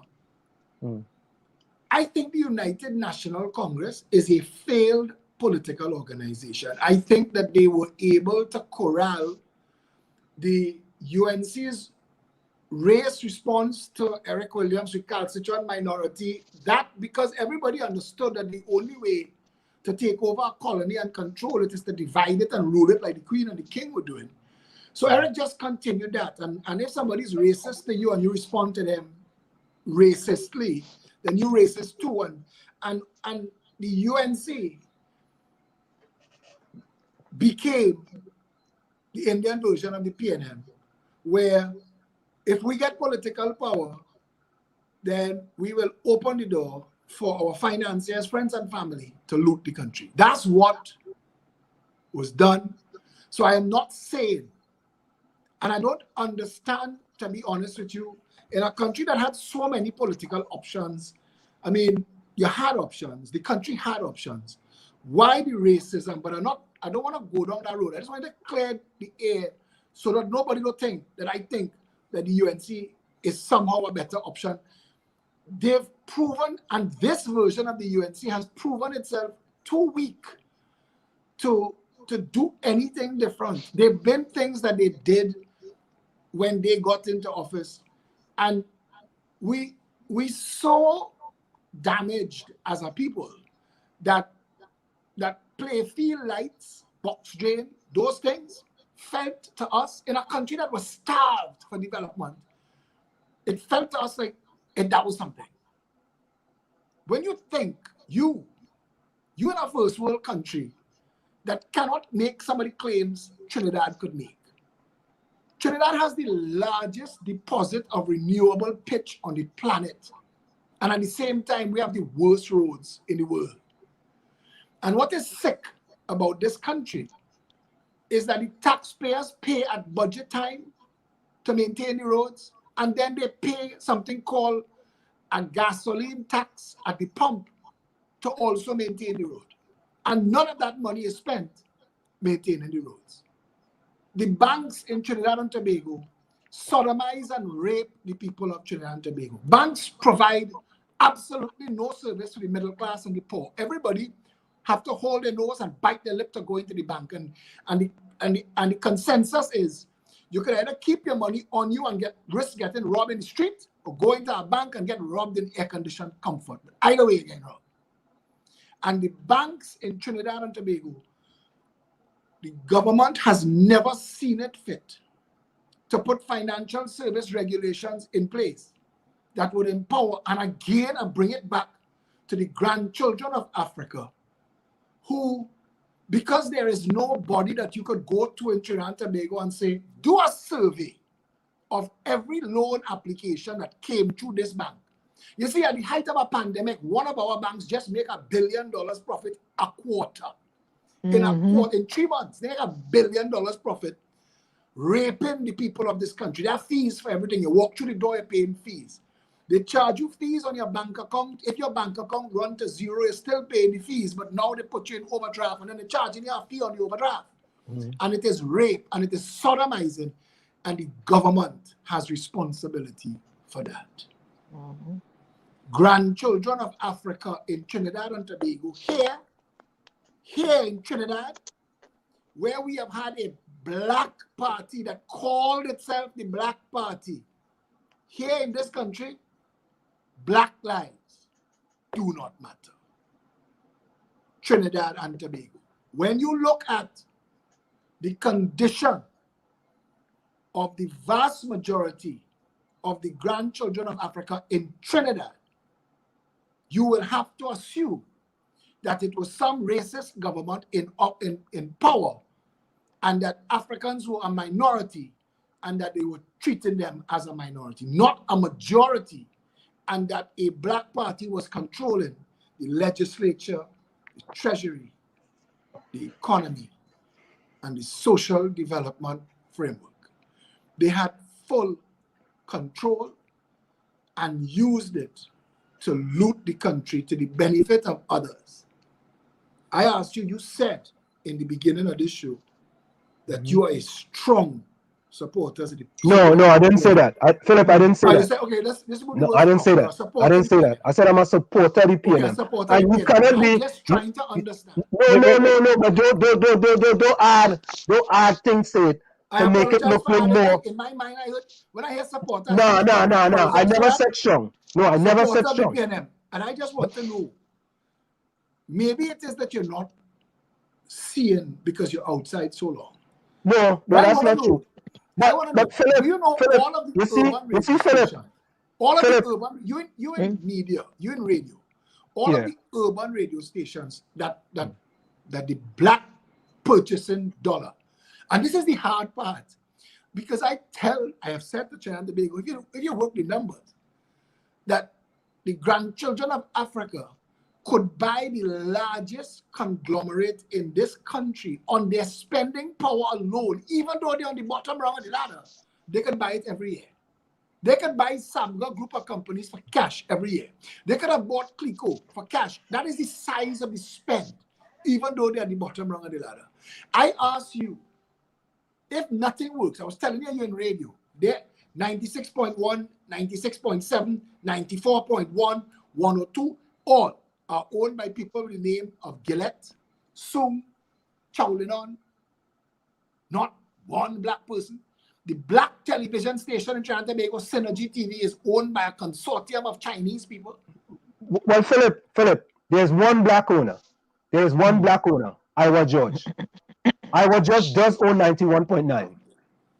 Okay? So what I'm saying, urban radio station. I was talking about urban radio stations. No, that's but even so, why is 91.9 not considered to be a urban radio station? Radio station is a talk show propped up by the PNM. It's not a real radio station. No, Phillip. Phillip, you can say that. You can say that. I could tell you that. I could tell you, can say that. I want the phone right now, and he could tell you. A Syrian financier of the PNM told him, if Phillip comes on your station again, we'll pull your funding. Well, Phillip, let me tell you. Here at WZYE 95.9 FM, where I'm the president and CEO, right?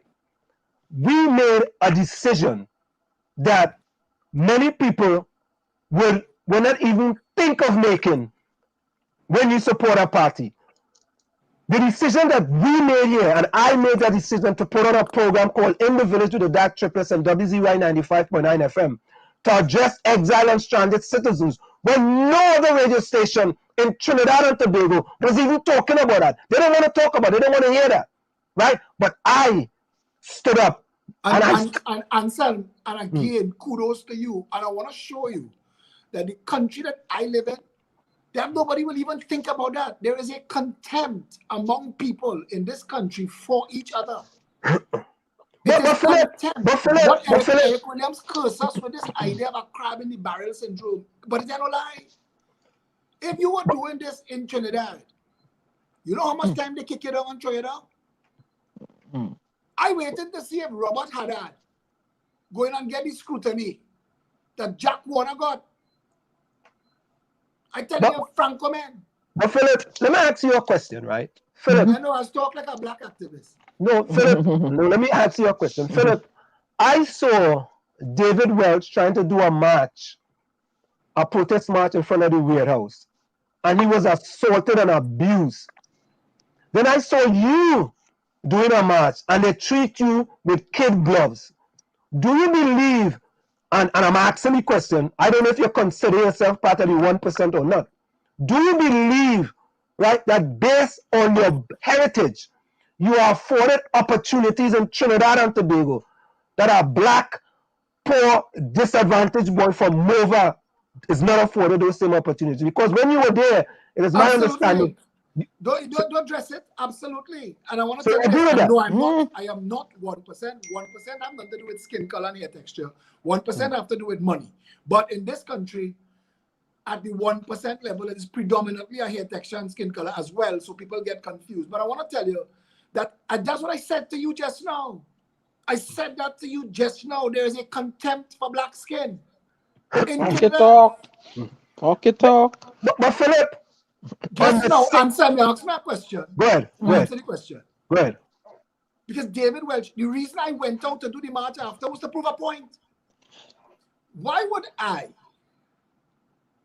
who have access to the things that I have access to, answer straight up, be fighting this fight? You know who are the greatest and opponents of these words in Trinidad? Black people. I don't know what was done to the grandchildren of Africa in Trinidad to make them hate each other so. Because if black people united the way Syrians unite, let me tell you something. They have a place in Maraval called Adam's Bagels. Not now because they have a lockdown.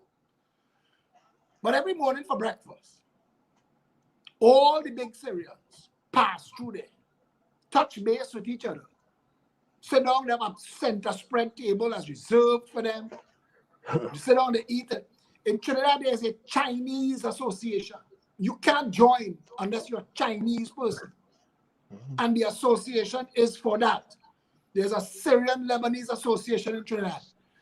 I am yet, you know what intrigued me to come on the show? Somebody said Selwyn Cudjoe was going to be on the show.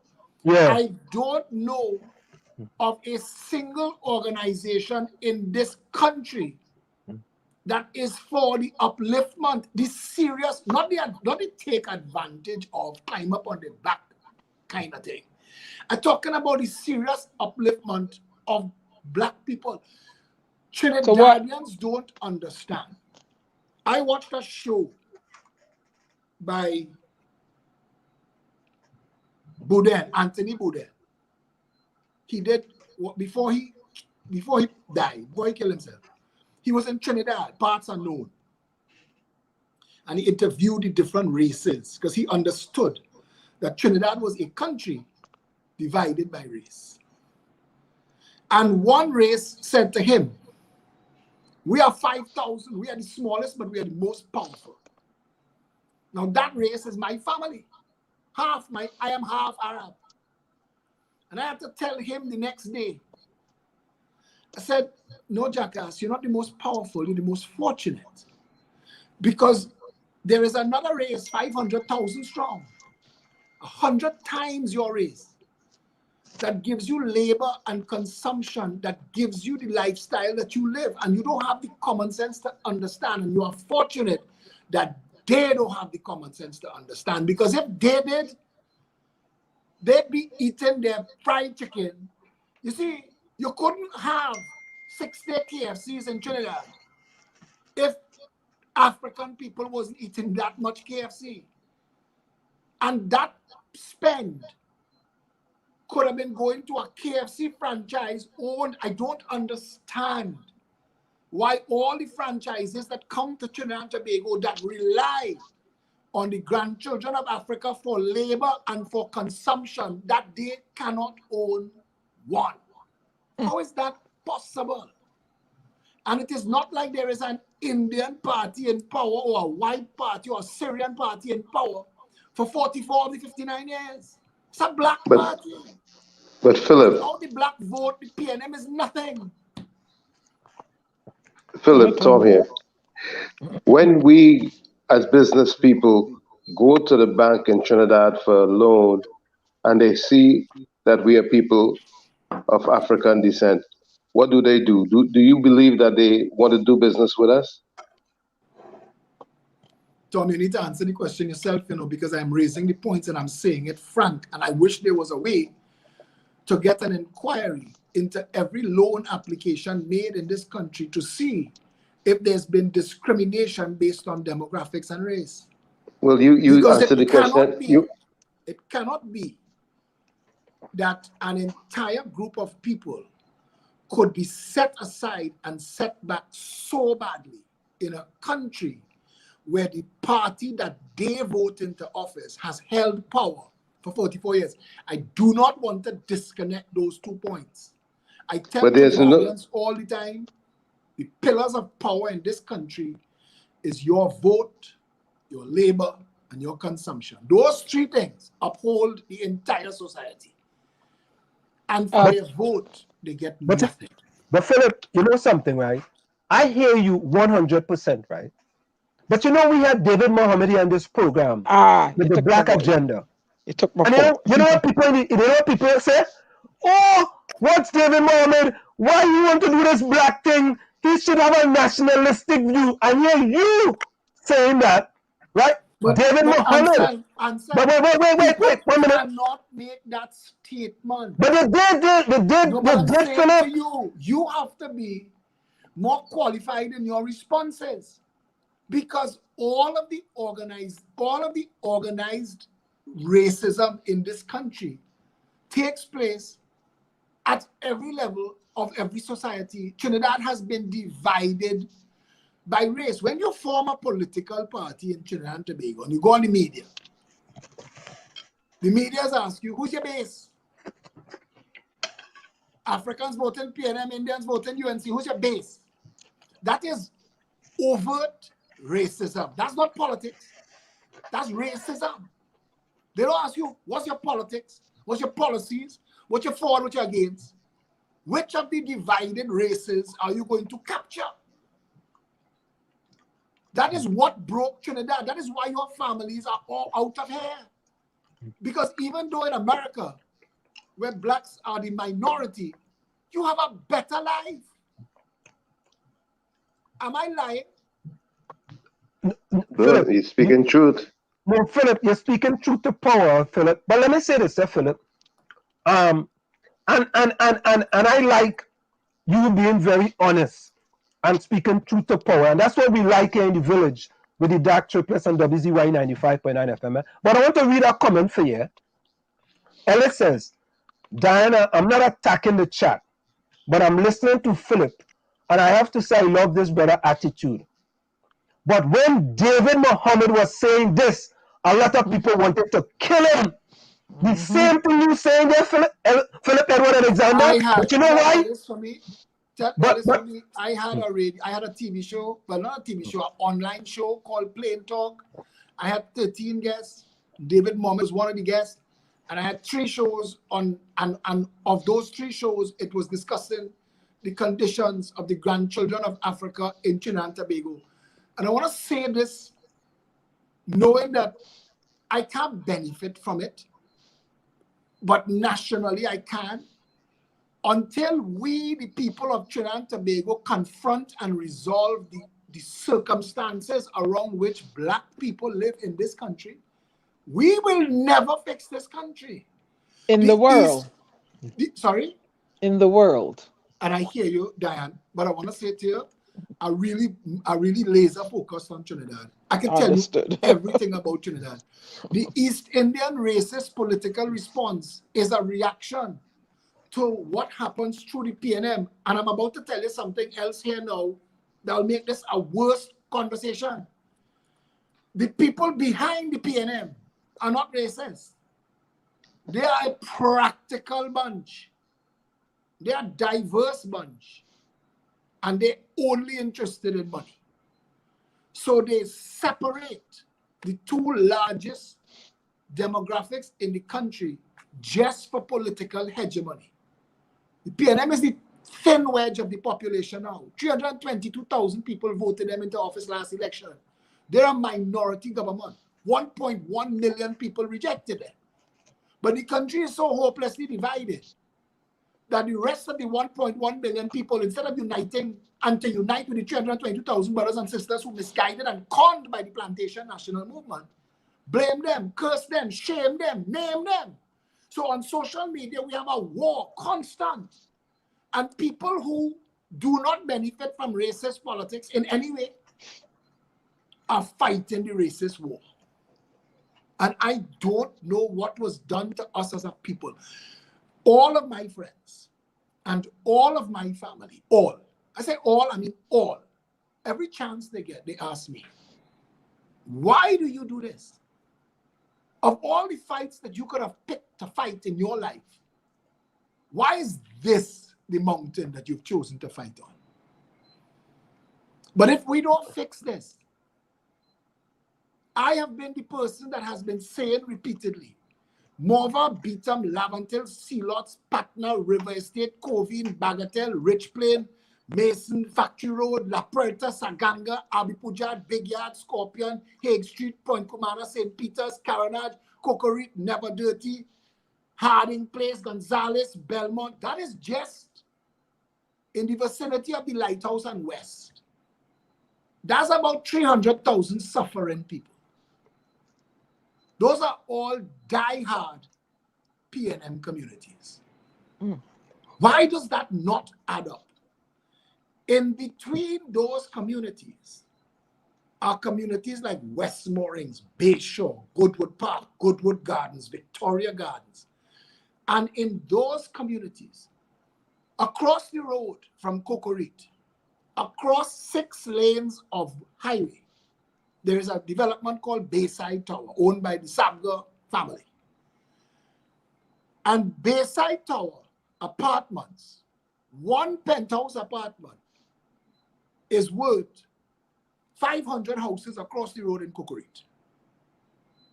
How is that our country, 59 years after we lowered the Union Jack? Where is the here every creed and race find an equal place? Where is it? Where is the equal place for the people in Sealots who have been reduced to building squatter shacks on the pavement now? Go and see how the people who work in the dump live. When they hire a fella like Ronald Milford, a political mosquito, he's just land on every opportunity he could get. When they pay him his massive salary to sit in swim called Solid Waste Management Company Limited, that does nothing to treat well with the actual people responsible for the movement of solid waste in this country. The risks, I represent these people, I work with these people, I am now friends with these people, I'm trying to help uplift them. The conditions that they work under, the toxicity that they work under, the risk that they are under, they get paid dog money until they retire to die from a sickness that they got in that toxic environment. If the EMA was to do a water quality, air quality, and soil quality test in the vicinity of the Beetham landfill, they would have to shut it down according to world standards. And they would have to pay for the removal of every single person living in Beetham and Sealots.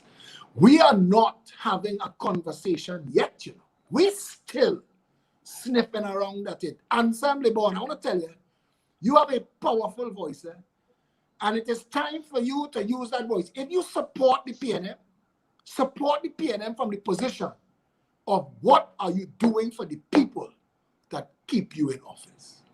Philip, now let me say exactly to you now, right? With respect to what you just said there.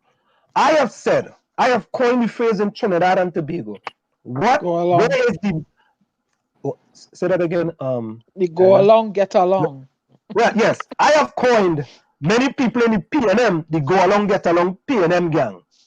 Okay? In addition to that, I talked about economic development, economic empowerment, economic inclusion, and access to capital for Black people and Black businesses in Trinidad and Tobago. What is the PNM doing for that? And not only that, there's 3 buildings in Chumaka, Clavantil, right, that has been unpainted for 15 years. One of those buildings I grew up in, building 1 apartment 2-1, right?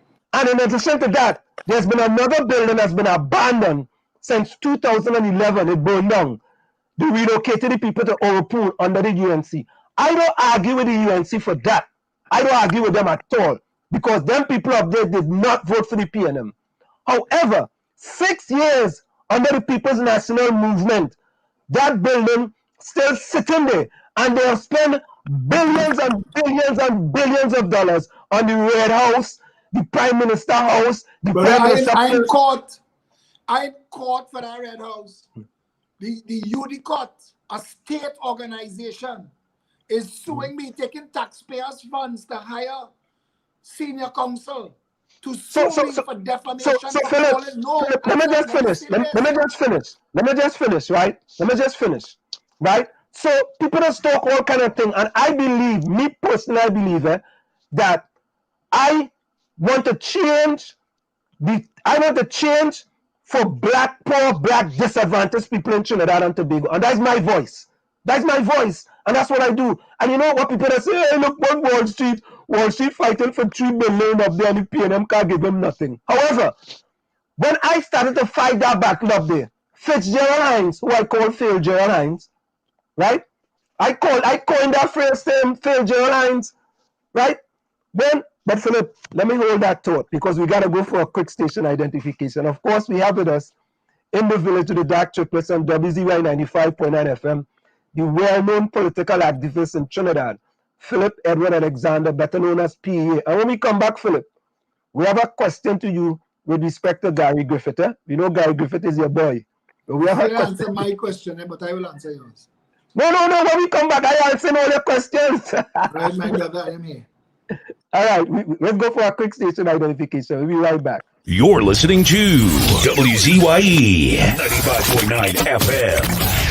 You are listening to WZYE LP 95.9 FM, the most influential name in Caribbean radio in the tri-state area. Broadcasting from East Orange, New Jersey, the most influential name in Caribbean radio, WZYE 95.9 FM.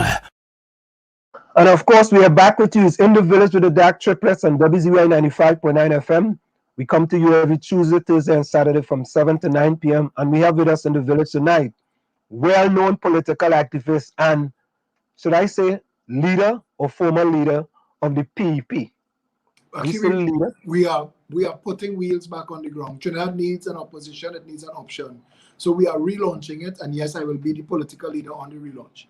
Okay. So Phillip, with that in mind, right? With all these things, I mean, I see your videos and then your driving videos. It's good videos. Your driving videos are like, you just do it daily now. You know, you jump in your car and you drive to a place. Because the foreign-based Chinese like yourself just keep messaging me and telling me they love those videos. They want to see more of the country. So I hitting two birds with one stone. Oh, all right. But Phillip, I don't know. We didn't hear you. You talking all these black conscious things, right? You are listening. But hold up. 95.9. Yeah, we talking all these black conscious things, right? But I don't know if you made a statement when the Commissioner of Police, Carrie Griffith, come out and call black youths in Trinidad and Tobago cockroaches. When I look up the definition of a cockroach, it's the lowest of the lowest that you could call anybody in anywhere in the world. And as a Commissioner of Police, trying to set an example, yes, there is bad people in every society.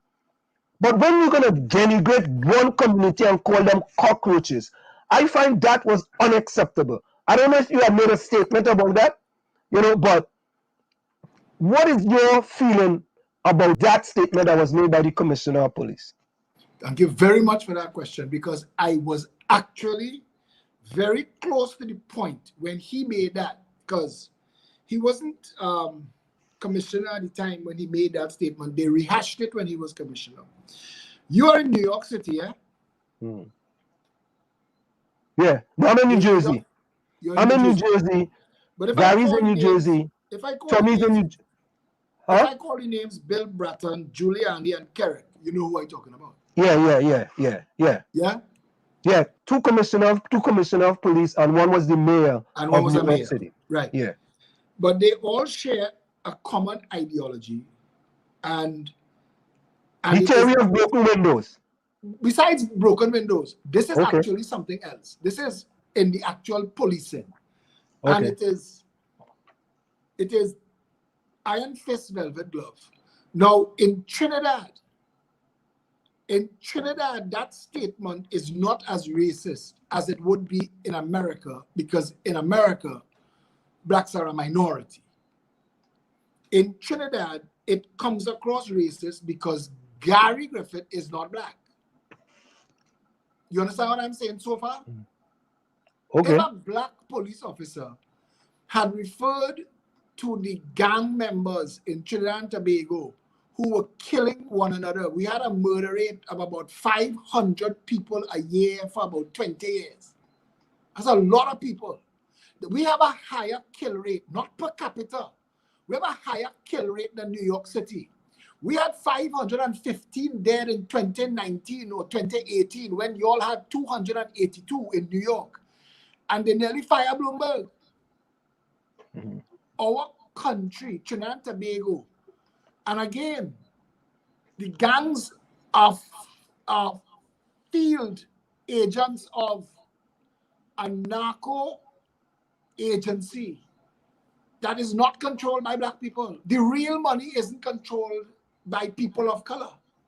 But the gangsterism and the violence in the country, what Gary was trying to do is to sign on to that same, and I'm not apologizing for him. He had to handle his own stories. But Gary's not a racist. Gary's wife is black. So you can't call the man racist. You can't say he because I hear people say that there are people who say they're not racist because they have a black friend. It's different to if you as a person have absolutely not a racist bone in your body that you will marry somebody of color. And somebody of color marrying somebody who's not of color again has no. But Phillip, no, I just said. I gotta disagree with you though, Phillip. I gotta disagree with you though. I have known people who are racist and have a black wife in this country. That very sounds racist. to me That sounds to me like the Dave Chappelle skit on the blind KKK man. Yeah. I saw that one. So I think that's not a good excuse. You're actually going down the right hole. That's the right statement to make. Yeah. Listen, Gary's position was to come out fighting.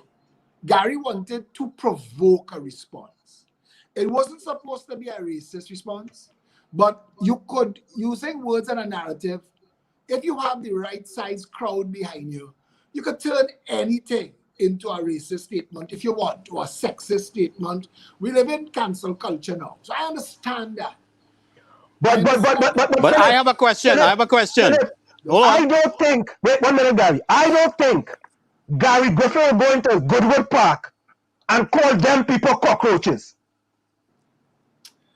Again, you're putting me in a position where I have to answer for Gary Griffith and what he was doing good with. No, I'm not putting you in a position. I am just telling you factual. But I can't. But I wanna say that, speaking of the violence and the murder in Trinidad and Tobago, we get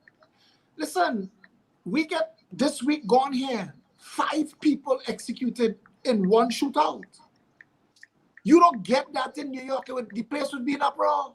We used to get that in Brooklyn. We had that in Brooklyn. We used to get that before Bratton, Kerrick, and Giuliani. When New York was the murder capital of the world. But Phillip, let's deal with some facts now. Eh? We are. Hold on a second before you go. Hold on. Go ahead. No, Gary Griffin referring to criminals as cockroaches. Did he actually say African people as cockroaches? No. Okay. All right. Gary, he referred to all criminals. No, answer him. Hold on a second. For the last 20 years, people live that Gary Griffin was calling cockroaches. Where? Let me tell you, he wasn't referring to. It was referring to criminals. They coming out like pests. Even the African people was calling for them to get rid of them, to terminate them. People of African descent. Gary, they were fed up. Gary, you're going down the wrong road. African people do not call them cockroaches. You don't see them calling them criminals pests. You don't see them calling criminals pests in Trinidad. Huh? If Gary, as a man who is not a man of color, referred to people of his skin tone as cockroaches, would it be bad? Would it be bad? Yeah. He wouldn't say it. No, ask your question. No, I can't answer that because he wouldn't say it. Okay, but what you and I have to talk about here is the power of words and the intent of a word. Your friend Gary is trying to explain to you that unless you attach something that says the person was trying to be racist, you can't just say it's racism, because the largest cross-section of people involved in violent crime in the country unfortunately happen to fall into one race. So our police force, the majority of the police force is of African descent. So you consider the police prejudice. Gary, you had David Mohammed calling the police racist. I never said Gary Griffith was racist. I'm just saying David Mohammed come on the show. But I never went on the police racist. No, Phillip, all I said, I asked you a question because you were defending black people and certain things happen. And I asked you the question, right? Did you take the same stance when Gary Griffith called black people cockroaches? He didn't call black people that he called criminals. He called criminals. It's criminals you were referring to. What Gary's saying, there's a fact that I can't take a position defending anything or putting my mouth in something because I want to give it a meaning different to what he might have meant. And I am saying, I am not defending anybody. But what Gary is saying to you is a fact. The commissioner of police by himself is powerless. He has to act through his police force. 90% of them black. But Phillip, here we go again. I hear that other people calling black officers racist because they're having shootouts with black people who are also the criminals. It is the point I made to you at the start. And please let me finish this point. Getting caught up in this type of semantic was keeping the grandchildren of Africa holding on to the floor. No, Philip. No, Philip. I as a black person, Philip. I as a black person who grew up in Chumaka, Claventel. All right? 18 years of my life I spent in Chumaka, Claventel as a very poor person. All right? And now I could see these certain things happening in Trinidad and Tobago. For example, under Gary Griffith, you can correct me if I'm wrong, we have had the most extrajudicial killing in the history of Trinidad and Tobago. Well, what I want to say to you is that correct? Is that correct? I can't answer that. You have your numbers, but I want to say to you that you want to interview Gary and you call me. But I want to ask you this: 44 years you gone. You left Chumaka Club until when you were 18 years old, and 44 years later it was. Mm-hmm. And I agree with you, Philip. I agree with you. There has been a black member of parliament uninterrupted for that constituency for all of our 59 years. Correct. You want to hold Gary Griffith over the fire for a statement and a word, but you left Lab until 44 years ago because this country is a failed nation and it failed worse since.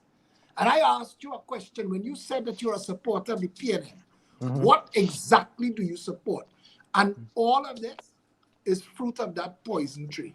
Because 44 years of suffering, violence, squalor, poverty, no opportunity, failed education that left black people isolated, left people, and hundreds of thousands of them that live in those communities, that the ones that I named, especially Morva, Beetham, Lavantil, Silos, that leave them with no choice but to become grist for the violence and the criminal mill, to be used as gangsters and bandits for those. When you see these little children posing with AR-15, how much for AR-15? How much for AR-15? There's a country that found $600 million worth of cocaine on Bonus Island and locked up the little fisherman who was moving the pirogue. They never find Mr. Big.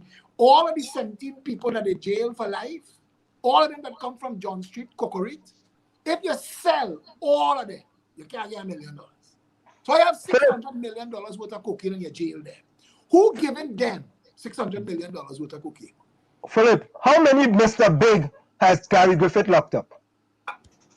Ansel, do you know the law of Trinidad and Tobago that the police service cannot touch any of them without an instruction from the director of public prosecutions? So they could only you know that when Gary Griffith came to power as commissioner of police, the fraud squad, in fact, the anti-corruption bureau that's supposed to investigate government officials, was moved from the police service and was under the Attorney General. Gary had to fight to get that back.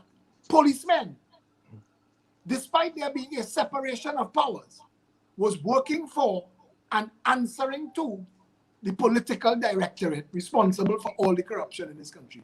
You think you have an idea how deep this shithole goes? It's set up to fail. So when Gary Griffith took that job, I asked him, you sure this is what you want, boy? Philip, I looked at the statistics for murders in Trinidad, right? And in 2019, Trinidad had the second highest murders in the history of Trinidad and Tobago.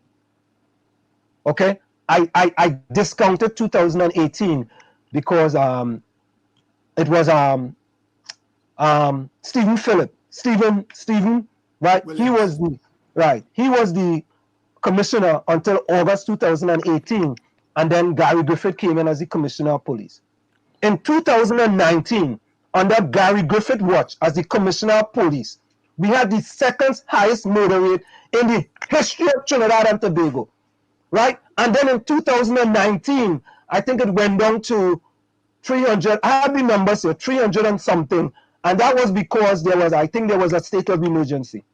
Do you know that the criminals? Okay, let me finish. Let me just finish this. And then in 2020, we ended up with like 300 and something murders because of the pandemic that was put in place, the lockdown of the borders that was put in place in March 2020, right? If Gary Griffith is doing such a fantabulous job, right? How come under his watch You had the second highest murder rate in the history of Trinidad and Guys, Tobago. I don't want you to take this wrong, but I didn't agree to this interview to be an apologist for Gary Griffith. I cannot answer for Gary Griffith. And Philip, I respect that. Let me leave it. Philip, let me leave it alone. Gary's salary. I don't get to drive in the Prado with Gary. Philip, I respect that. Commissioner residence. I am a citizen of the Republic of Trinidad and Tobago, a layman, an activist, and I'm fighting for a better country. All right, Philip, I respect that. I just want to say this. But let me leave it alone. I don't mind. Let me leave it alone. No, I want to say to you that I will never duck an interview and I will never duck a question. It's just that some of the statistics that you're asking me to answer, you'd be better off actually asking him. And I can't tell you what could be the reason for a spike or a drop. You have numbers, but he has justifications and reasons, and I am just an onlooker. I want it better, but I know that those murder statistics not going to drop until we secure the nation's borders, end the drug trade, the gun trade, put aside $100 million to pick up the 40,000 illegal guns in the country, set up a social development master plan that lifts the conditions of the grandchildren of Africa in those communities. Especially, and I'm saying this to you, we've never had a government in this country that thought jobs first. And I want to tell you, Jack Warner, Austin Jack Warner, I have never given a politician more stick than I give Jack Warner. All these little nobles, PNM men that want to take me to court and sue me for defamation.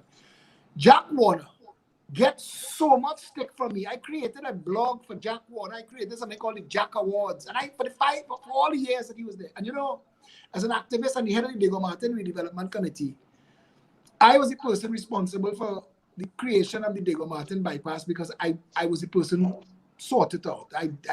I designed the expansion before they brought in the engineers. And Jack Warner met with me, ironically through Gary Griffith's wife. And Jack Warner met with me. And that was a constituency that the PNM controls like a diehard. 3 constituencies that highway feeds, Central, Northeast, and West Diego Martins. And Jack Warner asked me if that could work. And I said, yeah.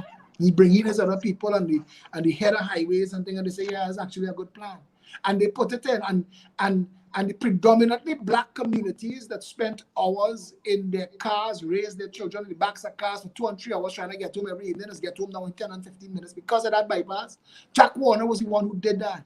And Jack Warner is, for all the licks, and I tell you, for all the licks I give him, when I watch the amount of things he has done for people in this country, I have to say, for everything they've ever done, that man, I asked him in an interview, Jack, you think you're going to get this much pressure if you were white?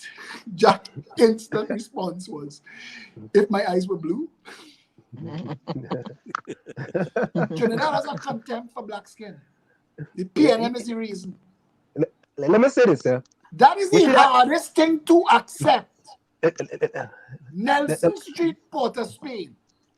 You have acres of land available that you could build. Homework supervision, Center for the Arts, Center for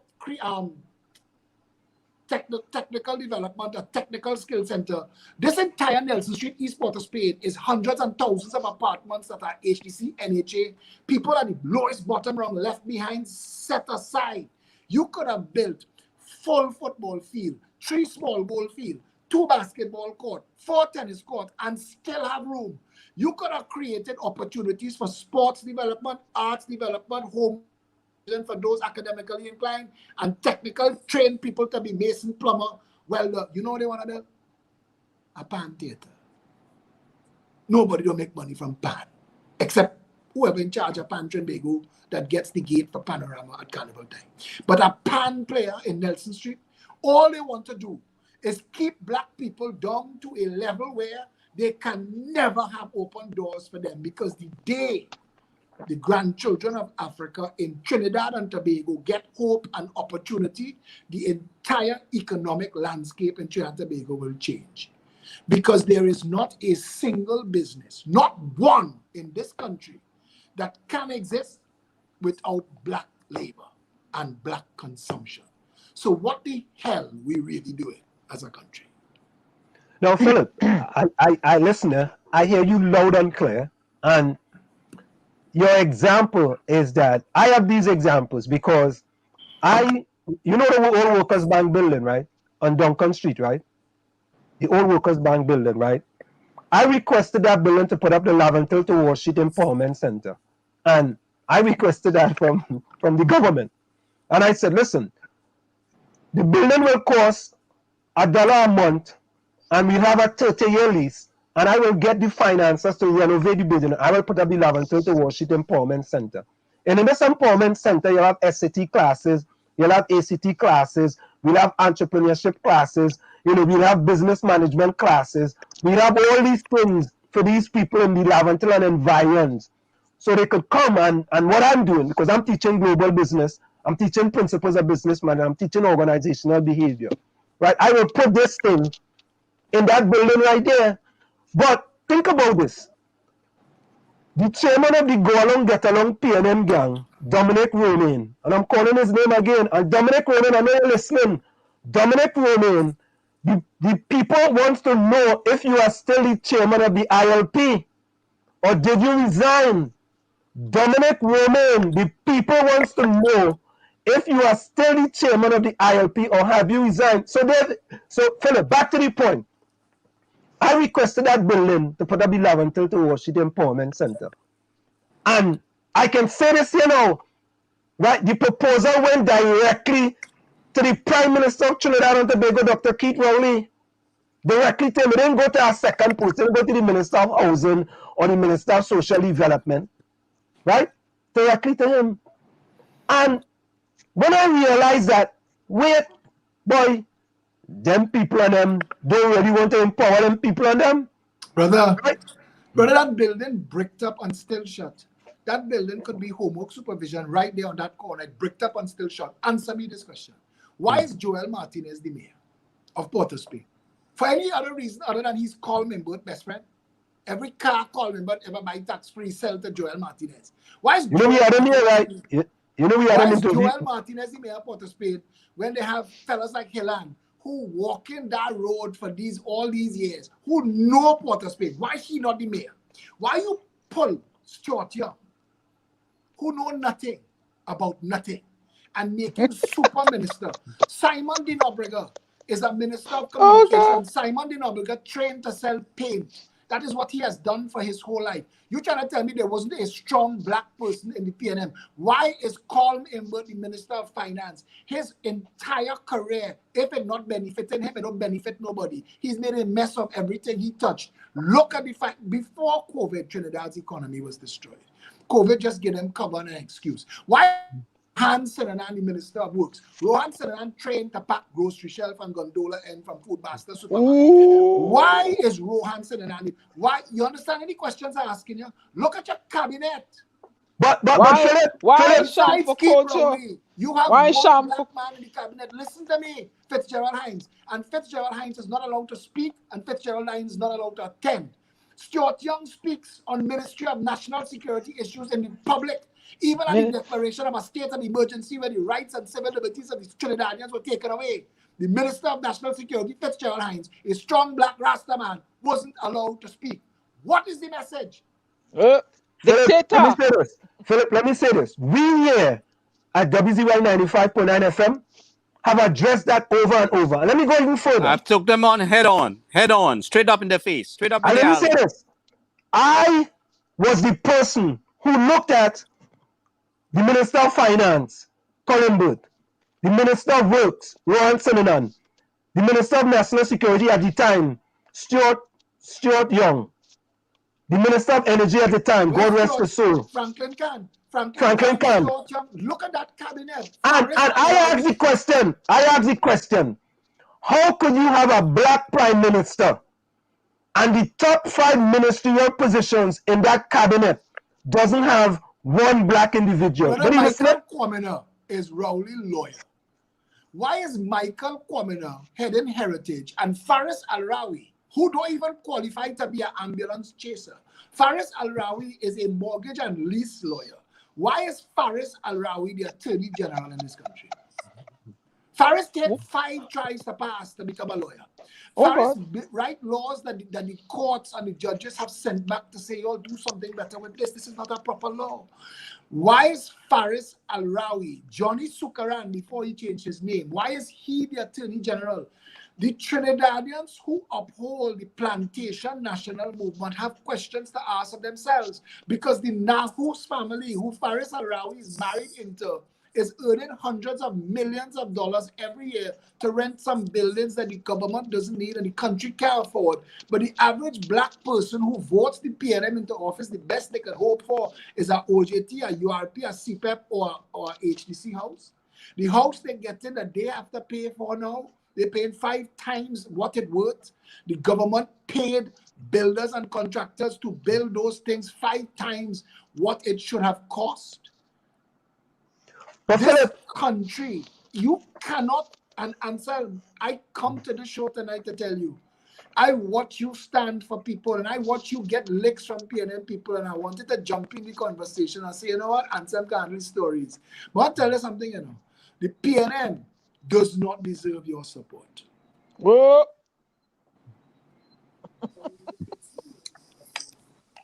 I'm happy you told him that. Whoa. Because I told him he was too much, Philip. I told him he was too much of an educated, intelligent man to associate himself with that. I told him that. I told him that. Like Diane and say apolitical until something come along. You cannot. Word. Talk, Philip. Talk. Talk. Because I asked you at the start and I asking you again. If you support the PNM, what do you support? Well, let me say this, right, Philip. I don't think at this point in time that I have seen an alternative in order for me to support. You could be apolitical. You're not voting in Trinidad. I'm voting. I actually can vote in Trinidad. I can vote in Trinidad. I do vote. You're not voting in Trinidad. The Bible says the upholder worse than the thief. When you use your strong voice, when you use your educated, critical mind to tell people that despite all that you see and you know, you're still willing to support that.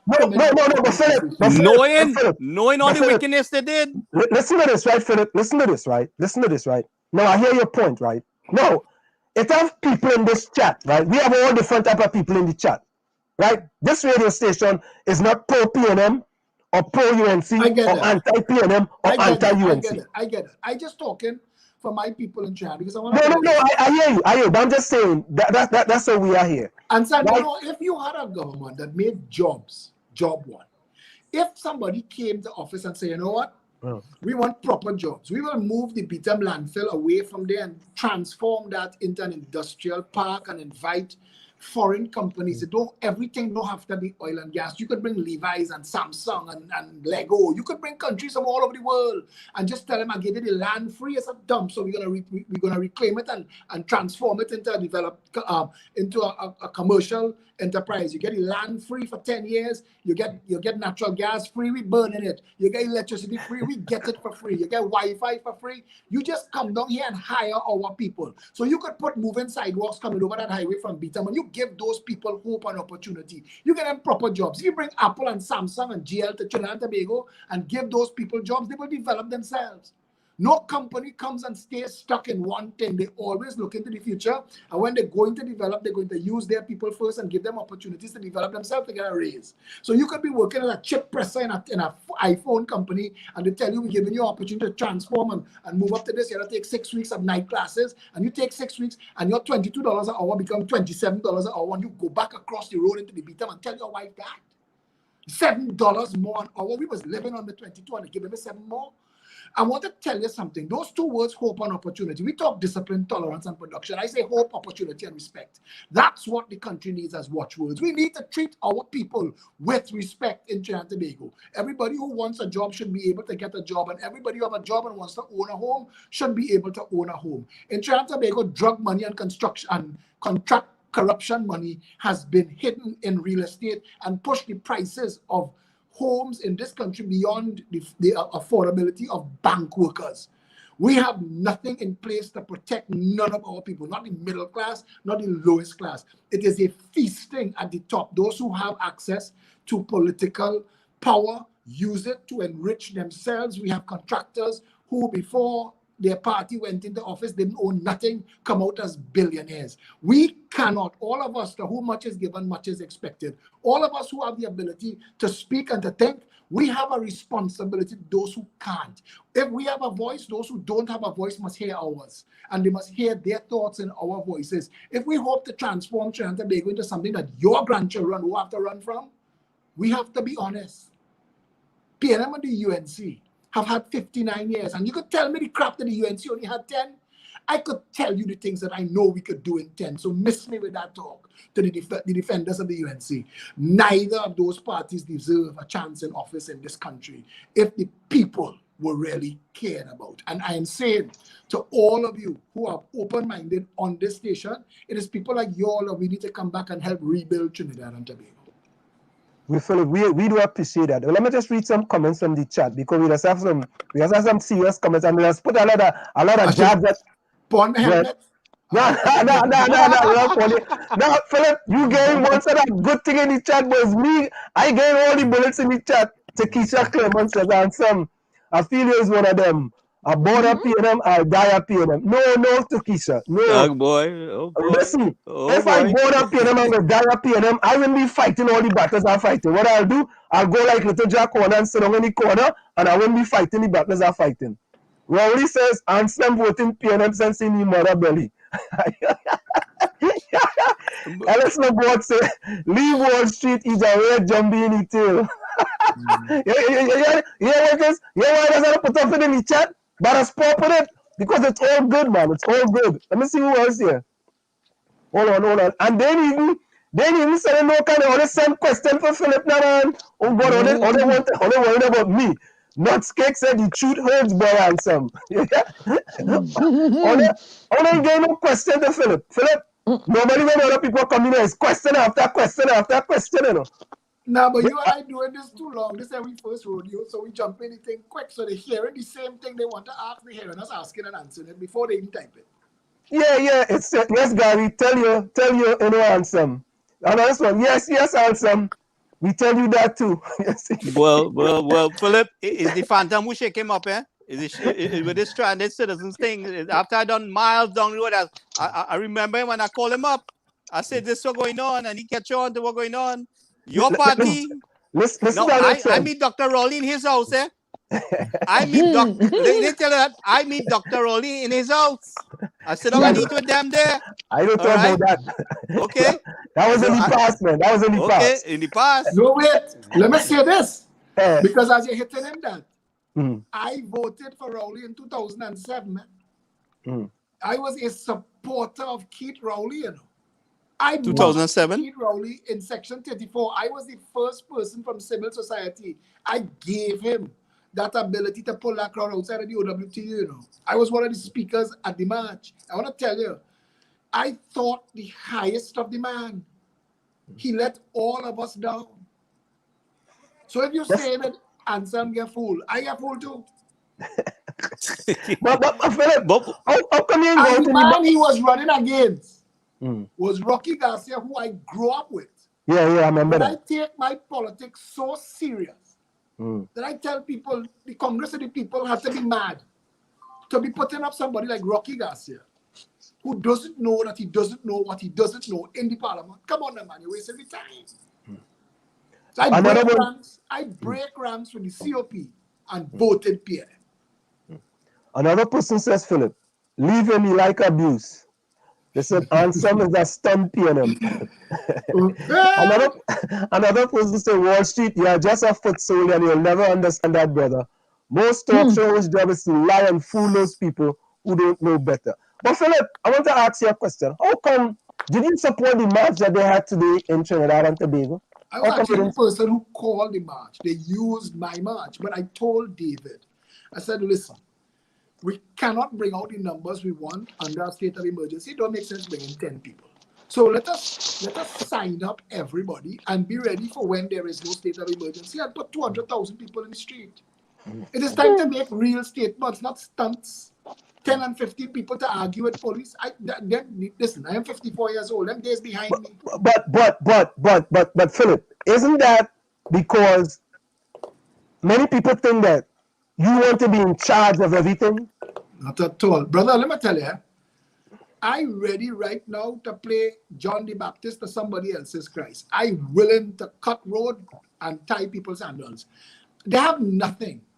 You need to understand, and I really don't want to give too much of my personal information, but being involved politically costs me. You know. I don't need this. None of the things that I fight for actually affect me. I don't go General Hospital. Let's be honest. I don't go General Hospital. You said something earlier. Trinidad have a problem where skin color is concerned. I pull up by Guardian Light Towers driving, turn on my window, and the black security guard see me and open the gate. He don't know if I was a terrorist. Let a black man try that. We have a problem in this country that we're not having a conversation about. My father grew me up and tell me, to whom much is given, much is expected. That is playing my head like a recorder. You have no choice, son. You cannot use what you've been blessed with to feather your own nest and enrich yourself. You have to make something of your name and of your life if you want to be in this thing. If not, stay outside and make your money. The truth is, when I look around and I've asked people, if 100 people standing up on a beach and only one could swim and somebody drowning, does that person have an extra responsibility to try to save? And the answer is yes. I understand the blessings that I have. This caramel latte complexion, this good-looking, sexy face I have, my brain. I understand that when I jump into a conversation and talk these things, it shakes it up a little bit the way, to be honest, David Mohammed can't.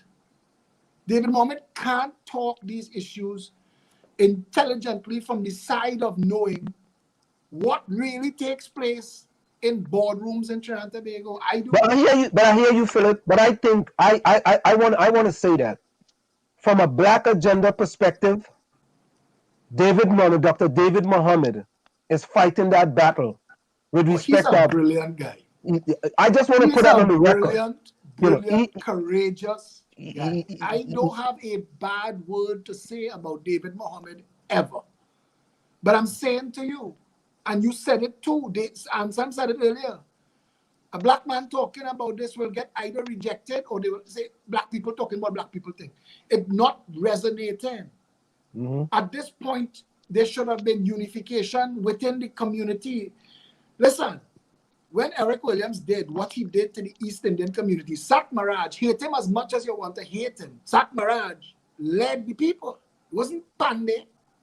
Sak Maraj was responsible for the cowshed educations that East Indian people got and became doctors and lawyers. I'm happy you brought that up, because you see, there's a lot of animosity for the success of the Indian people based on what they did. Nobody handed us anything. All right. We plant the lagoon rice and we plant the cane and we plant the garden and we send our children to school. Right? But the African Trinidadians who were taken off the land by URP and Dude, Eric Williams knew what he was doing. It was a divide the people. He didn't expect that, or maybe he didn't have the ability to focus on the two separated sides, because when they were isolated, the East Indian community made the best of their nothingness, and they were getting paid with oil and split peas, so they invented 900 dish of different ways to eat fry oil and split peas. And so the whole country benefit. We have dal and doubles and palori and sahina, and the list goes on. You could drive down Debe and have 100 sheds selling 500 different things. They've learned to and out of that, the problem, I think, that affected the grandchildren of African Trinidad is the PNM claimed them. But you know what I saw, Phillip? You know what I saw? I saw an interview. Else. I saw an interview with Selwyn, Cudjoe, and Satmaraj. And Satmaraj told him straight up, you should have done what I did. And we were supposed to have Selwyn, Cudjoe on here tonight. Yeah. He told we're gonna have them. But Phillip, someone asked this question. I believe you answered this question. the person may have come in a little later. Is Phillip a Syrian? Half. Right. Yeah. We have a fellow My named father is Raoul. Alexander. My father was one of the first Syrians to marry outside of his race. In fact, it cost him dearly. He was excommunicated. They used to treat my mother bad. He used to cuss my mother. I mean, we grew up in multicultural Trinidad and Tobago. We grew up in Woodbrook, where every creed and race was in our house and we was in everybody's house. We didn't know the segregation that some of my Syrian cousins, unfortunately, grew up knowing. Isolated. We weren't isolated because we were excommunicated. We had no choice but to live nice with everybody else. I like to read these people because like they just forget what they say. And my mother-in-law told me before I got married 33 years ago, Alaya has no memory. Wolverine, it seems like you just forget to know. Wolverine says, I mean, he giving you a compliment here, Phillip.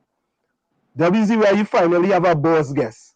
You know what I mean? Not that you're inside. But before that, when we have other guests, you know, yeah, boy, you're the best guest all you have so far. You know? The man is your fan. He just coming at it halfway. That's all.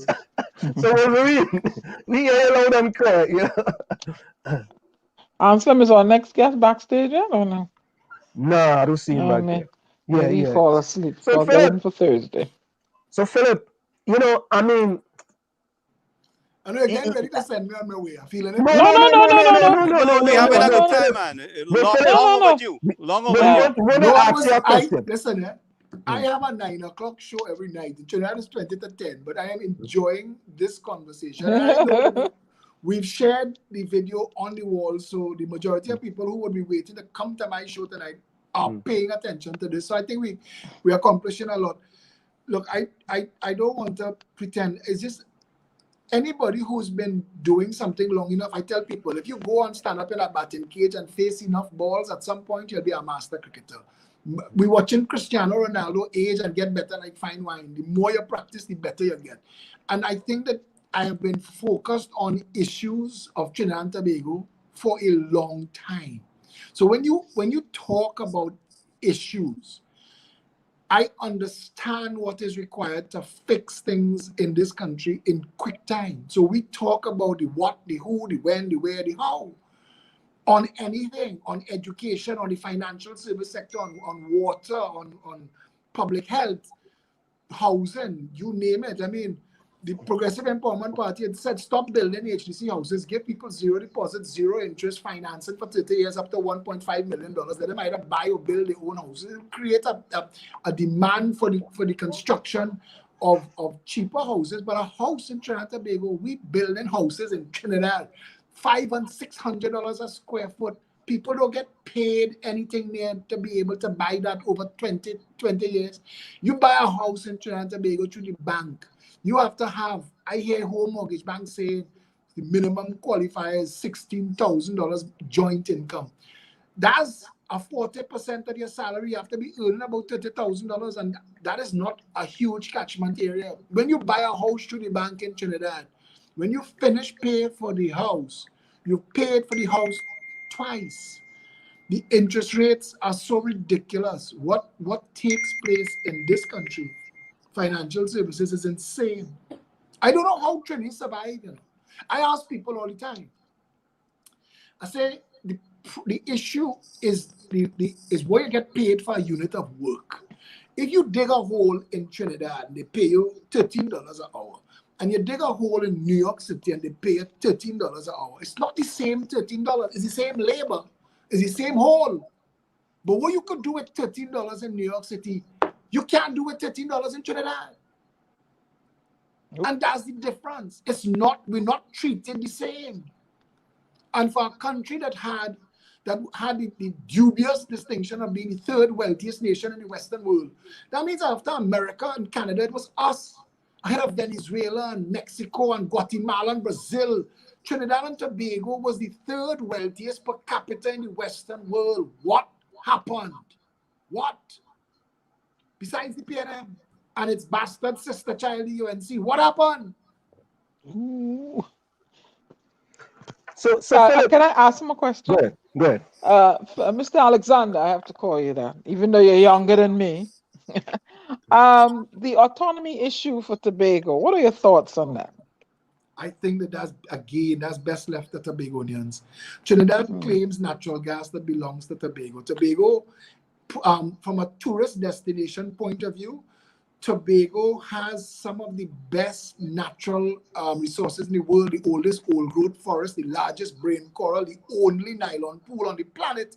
I mean, if other countries had what Tobago had, they would be running shows on Discovery Channel and National Geographic. I mean, we burn down the sugarcane mill with the big water wheel until the water wheel gone.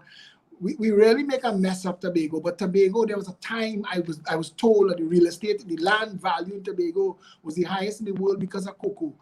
Tobago don't need Trinidad the way Trinidad need Tobago. And I think that Tobagonians, real Tobagonians, should be given the opportunity to decide if they want to be a full partnership. We're not in a partnership now. There is a THA and there is a central government. So it doesn't make sense that we have two Trinidad constituencies in Tobago, and we have a THA that has autonomy in Tobago. It seems like we confuse and we're not thinking it through. And I think that Tobagonians should be given the opportunity. And to be honest, I think that the best arrangement would be, because we do such a piss poor job managing Trinidad, Tobago should be given its independence, and we should operate as a commonwealth for a while, a commonwealth of islands, and encourage others like Grenada and Guyana, and I mean, not really Guyana because it's not an island, but Jamaica, even Cuba, Haiti, Hispaniola, Dominican Republic. Anybody who would like to join the Commonwealth of Caribbean states, a real commonwealth with free movement of workers and goods, tax-free, duty-free, start to pool our resources. A united Caribbean don't need nobody else. You know? We don't have snow. Yeah, but Phillip, Commonwealth or Federation, which is a better option? The Federation was a reaction to colonialism, and it was the easiest way to get the royals to believe that these peasants could handle their own affairs. And even that fell apart. I mean, that's history, but a Commonwealth is easier.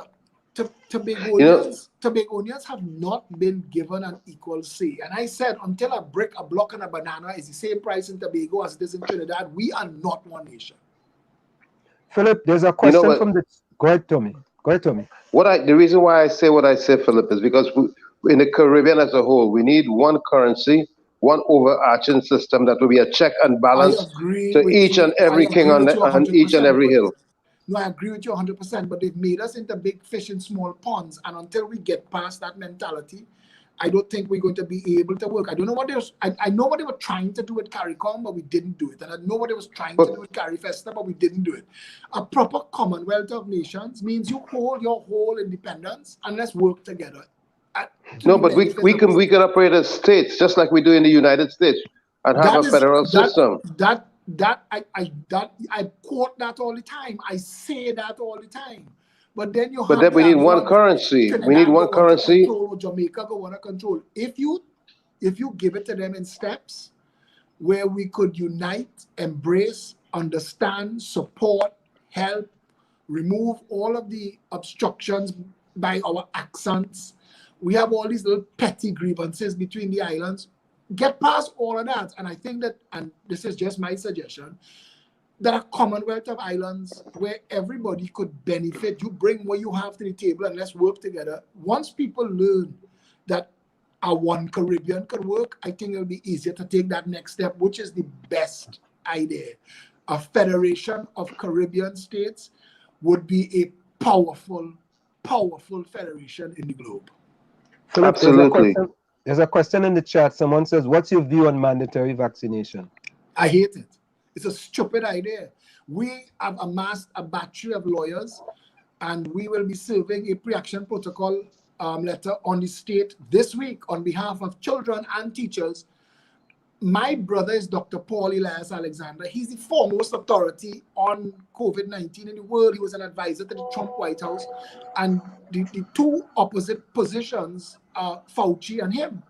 So, and Anselm, I could give you his contact information because everybody wants we like to get him on. We like to have him on, definitely. Yeah, how about you come back together with him?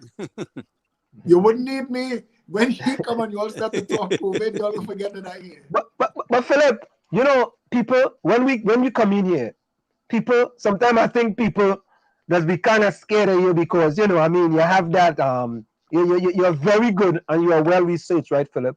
But Philip, why don't you think the PEP is getting the traction that you have all these followers that follow you on social media? Why do you think the PEP is not getting that traction? Is it because you are a maximum leader, you know, and people think it's either Philip Way or the highway? It could very well be that. And Sam, I want to tell you, the people who work with me will tell you, one of the things I do is development. And they have a couple developments that I've built that people say that they didn't know that that land could have been developed. I don't accept failure. You could talk to my team, Satish, Felicia, Sean. When we have meetings, and I mean, look at the Citizens Union of Trinidad and Tobago. After the election in 2020, within a month, the Citizens Union hit the ground, and we are the largest activist group in the country right now. We have tens of thousands of members. We have hundreds of business affiliates. And it is just to create, oh, good, my phone telling me low battery. And it is just to create an opportunity to protect people from private and public sector abuse. And we do that. We've saved people's houses. We've saved people's jobs. It's the Citizens Union that led the candlelight movement over the Andrew Barrett killing that got us the 128,500 signatures. It is the Citizens Union that is going to serve the state. We have 9 lawyers right now. It's going to be 15 by the end of this week. They're piling on. Why people don't want somebody who could solve the problems, I think is fair, and I don't get them wrong. When you hear somebody talk, but I think people have gotten, I want to say, not just comfortable, I think they claim me now, and there's nowhere I can't go. I will walk in communities that the member of parliament wouldn't walk without police. I just go, and the people know me, and they realize that as much as I am strong and I have real plans that I would like to see come to fruition in quick time, I also a people person, and I have no problem accepting when I'm wrong. I like to learn. I don't mind having conversation, confrontation. I don't mind that. I in this thing, I'm in a country that the conundrums of requires somebody to stand up and say, let's stop the bullshit. We are the third wealthiest nation in the Western world. We had more oil and gas than God. Where is this country's money? Where is it? Philip, you have a fan here. Somebody send me. I get all kind of text by Philip, boy. Somebody, one of our friends from the opinion box tells us, tell Uncle Philip I said good night. Hey, you have good people watching the show. And I want to say this to all the people watching. My number is 682-2110. To the people outside of Trinidad and Tobago, you have to dial 868, of course. 682-2110. Please don't use it for calls because I already get hundreds of WhatsApps. But you can WhatsApp me and we can have further conversations. And I want to thank you, Ansan, for creating this opportunity. Again, you do this so well. But I want to throw the question back at you a little bit, if you don't mind. No, that's okay. That you watch your whole family leave Trinidad, that friends of yours that you left behind don't have what you have and what your family had, and your mom had a good life. You've left 44 years and you watch this country fail. You watch them go through 2 booms of money like a dose of salt and could still support the PNM. I don't understand that more than I understand why I don't have more support politically. And the day that people like yourself, don't take this as disrespect, but the day that people like yourself decide to base your politics not on personalities but on policies and delivery, I think that day we will sweep the PNM and UNC into the political dustbin and we'll win every seat in the country. The day people really want their politics to be a means to elect a government that will fix the country for them and their children, we'll get where we need to go. And until then, I tell people all the time, if it's God's plan that I win, nothing nobody do could stop that. And if it is not God's plan that I win, there's nothing I could do. So all I will do is show up. Philip, and I want to say that I will say for 2 years now, I have taken many positions that other people who have been supporters and who are supporters of the UNC don't stand up for. There's been many people who are supporters of the UNC. They don't stand. Sorry, if you want me any longer, let me plug in the phone. Okay, plug it in. Plug it in.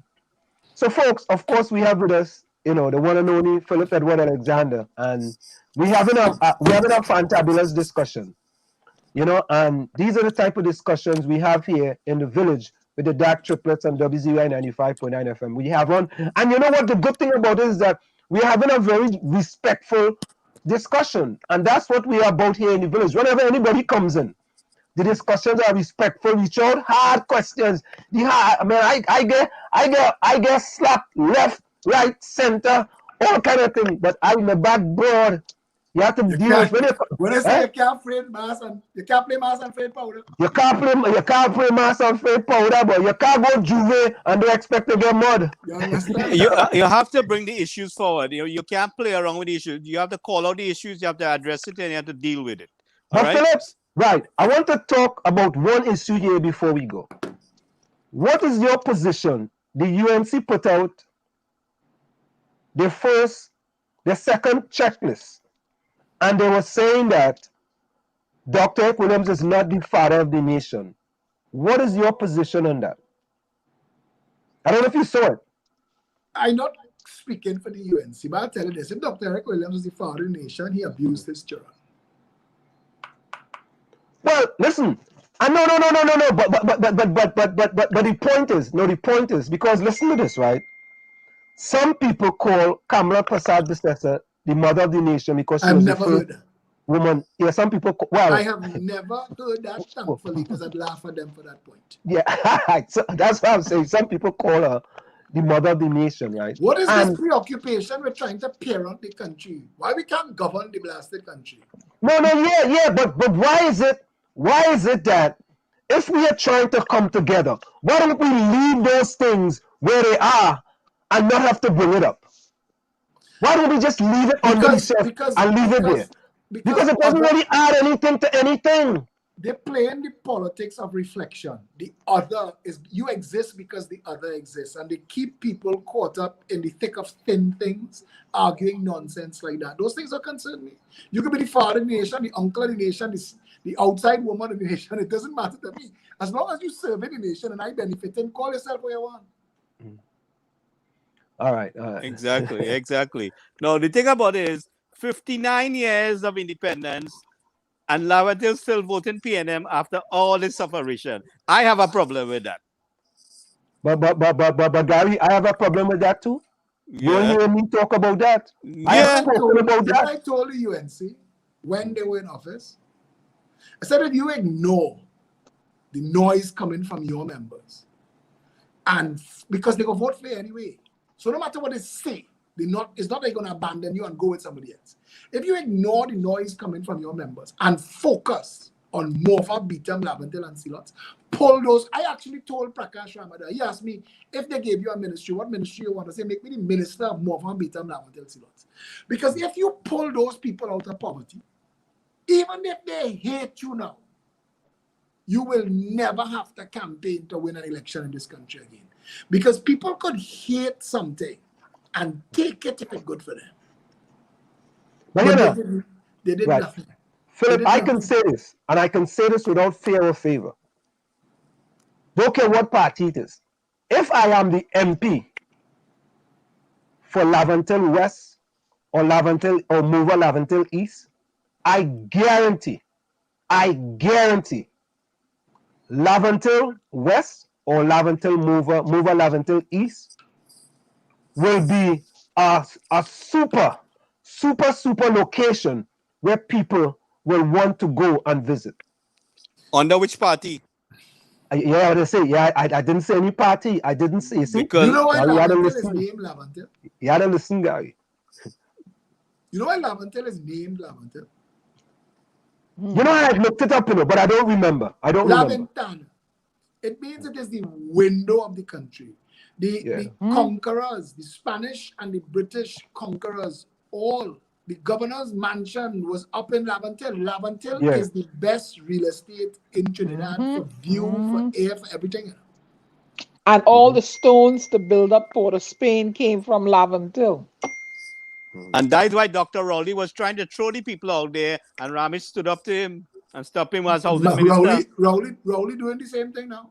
But you know what I mean? Remember he was housing minister and Ramesh had to go in his face?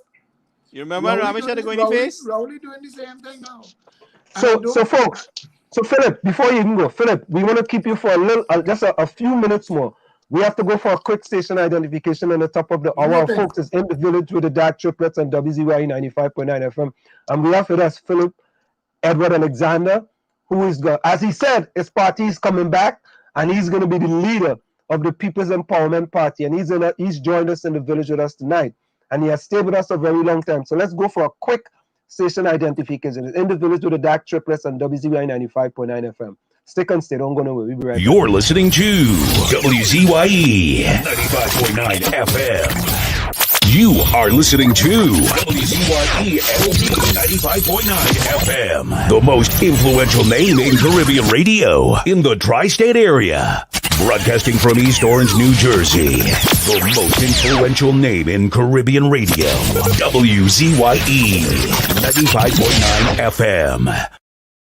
Of course, we are back with you. It's in the village with the dark triplets on WZYE 95.9 FM. We come to you every Tuesday, Thursday, and Saturday from 7 to 9 p.m. That's Tuesday, Thursday, and Saturday from 7 to 9 p.m. And Lana asks a question. Ansem, did Dr. Williams alone fight for independence of Trinidad and Tobago? No, there were a lot of other people. But the man that I know of the most was the man who wrote most of the Constitution, a fellow by the name of Tajmul Hussain, who is actually my son's grandfather's deceased brother. He was one of the best lawyers in this country. We as a people have no knowledge of our history, of our true history. We have political history, politically slanted history, and people have played games with the people of this country for too long. Our education system fails our people. We have no social development framework or a master plan. Nobody knows what this country is, where we're trying to go. So how the hell are we going to get anywhere? You say now in a country that have plans, plural. We, Trinidad, we throwing things against the wall, and whatever it stick on, we calling that the target. And Sim does always say that. What is that? Yeah. Whatever. Throw that. Stick. Yeah. That's the only time. You throw macaroni up on the wall and see what will stick, but the only thing only rolling down. Policy on the hoof. Hey, let me say this, boy. Look, somebody. Wait up. Let me call this person join us. Hold on. What my thing going, boy? Oh, yeah, I say what my thing going. Hey, just sorry. My thing freeze up. Anyway, here we go. Nah, hold on. Hey, the thing freeze up just so again. Yeah, but it moving. The chat is moving, but my so continue. Yeah, I'll continue. I wanted to say hello, Gemma. Gemma's in the chat. Hello, and I see. Your internet. This is internet slow again. Yeah, he burning up there. Yeah, his internet is slow. He has to leave if he can hear us and come again. Anselm, you're dead. This is what happens when the board gets too hot. Too much information. Yeah, but Mr. Phillip Alex. Oh, I have to take this call, leave and come back. Gary, I'll talk to him. So Phillip, so you think after all the sufferation and discrimination, right, against our people to build what they have, and PNM want to come and talk about evaluating the house and tax you what it could be rented for, you think I should take that line down?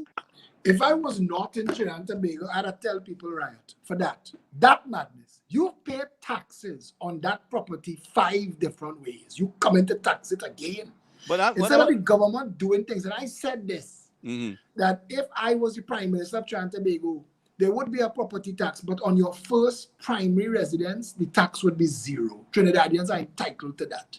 And the only reason there would be a property tax is to drive the drug money and the corruption money hiding in real estate out of it. Now, your next property, 5%, your property after that, 10%, because there are people in this country own 300 and 400 properties. And if by the 5th property you pay the full value of the property to the state every year, you have two choices: mine the state or get out of that real estate. But I could see tax on income. But what I'm saying to you, knowing that your generation sacrificed, I eat same 5 different ways. Fry with saltfish, without meat. You know what I'm saying to you? For my parents to build what they have, right? And knowing all the discrimination we went through and the sacrifice we made and the brutality we went through under PNM, and now coming to tell me that they're coming to evaluate what we have. You don't think there's a cause for war? That is a criminal misuse of government. When you fail to manage the economy and then come to rummage around in my pockets to get money to make up the shortfall, that is a criminal misuse of government. They're not entitled to that. Trinidadians pay more for building materials than anybody else in the world. They talk about the subsidized. It's nonsense. Houses are not supposed to cost more than $100,000 to build. A proper middle class house costing $1 and $2 million. It's insane. We pay too much money, with banks charge us too much money on interest, and then you commit a tax on top of that. That is criminal misuse of government. Yeah. That is reason for 200,000 people to come out on the road and don't go back home till we have an election and fire them. But I am calling upon you guys. I'm very proud of the work that you're doing. I am calling you guys to march on them and force them to resign. I think that's the best. People who call on me to march or then march with this one, march with that. I'm marching anyway. I marched with my Rima the other day. But come out and support. Tell them come out and support. I walked from my Rima to the Red House with a Trinidad flag. Yeah, I saw it. I have no problem with that, but I don't want stunts. I don't think that Trinidadians need more entertainment. We have enough of that. What Trinidad needs is real representation, real leadership. We show them with the candlelight movement. We shock them with the candlelight movement. Nobody in this country's history has ever gotten 128,500 physical signatures on a petition. Well, I think that's the reason for the SOE. I think that's the reason for the SOE. 20 people you threaten them. I believe that. I strongly believe that. And I told people, the Progressive Empowerment Party, right now, PEPTT.com/join. I tell them, just go and sign up. You don't have to do nothing else. It's free. Join for free. The first 400,000 people join for free. Until the end of September, free. PEPTT.com/join. And just sign up, because it gives us a database of people besides the 128,500 physical signatures we have. So when we call people out, we're expecting people to come out, because if they want a better country, Keith Rowley got himself into office marching around this country. He and Abdullah marched their shoes down to the ankle band. They know that we have a right to stand up and protest. They had Ansel Roger and the OWTU doing all kind of stunts in town, so they know. And they're trying to avoid exactly what they do to get into office. But it's a different time now. Trinidadians are not stupid and they're not scared. Well, what I'm suggesting, right? If they say you can't walk the street and march, hold up your sign in front of your house. Right through the country. They cannot say that. You have natural rights. They cannot say that. And at some point, I've told the people in Venezuela, if you realize your country is becoming a dictatorship and you didn't stop it, that's on you. Yeah, exactly. But I'm not going to let that happen in my country. Exactly.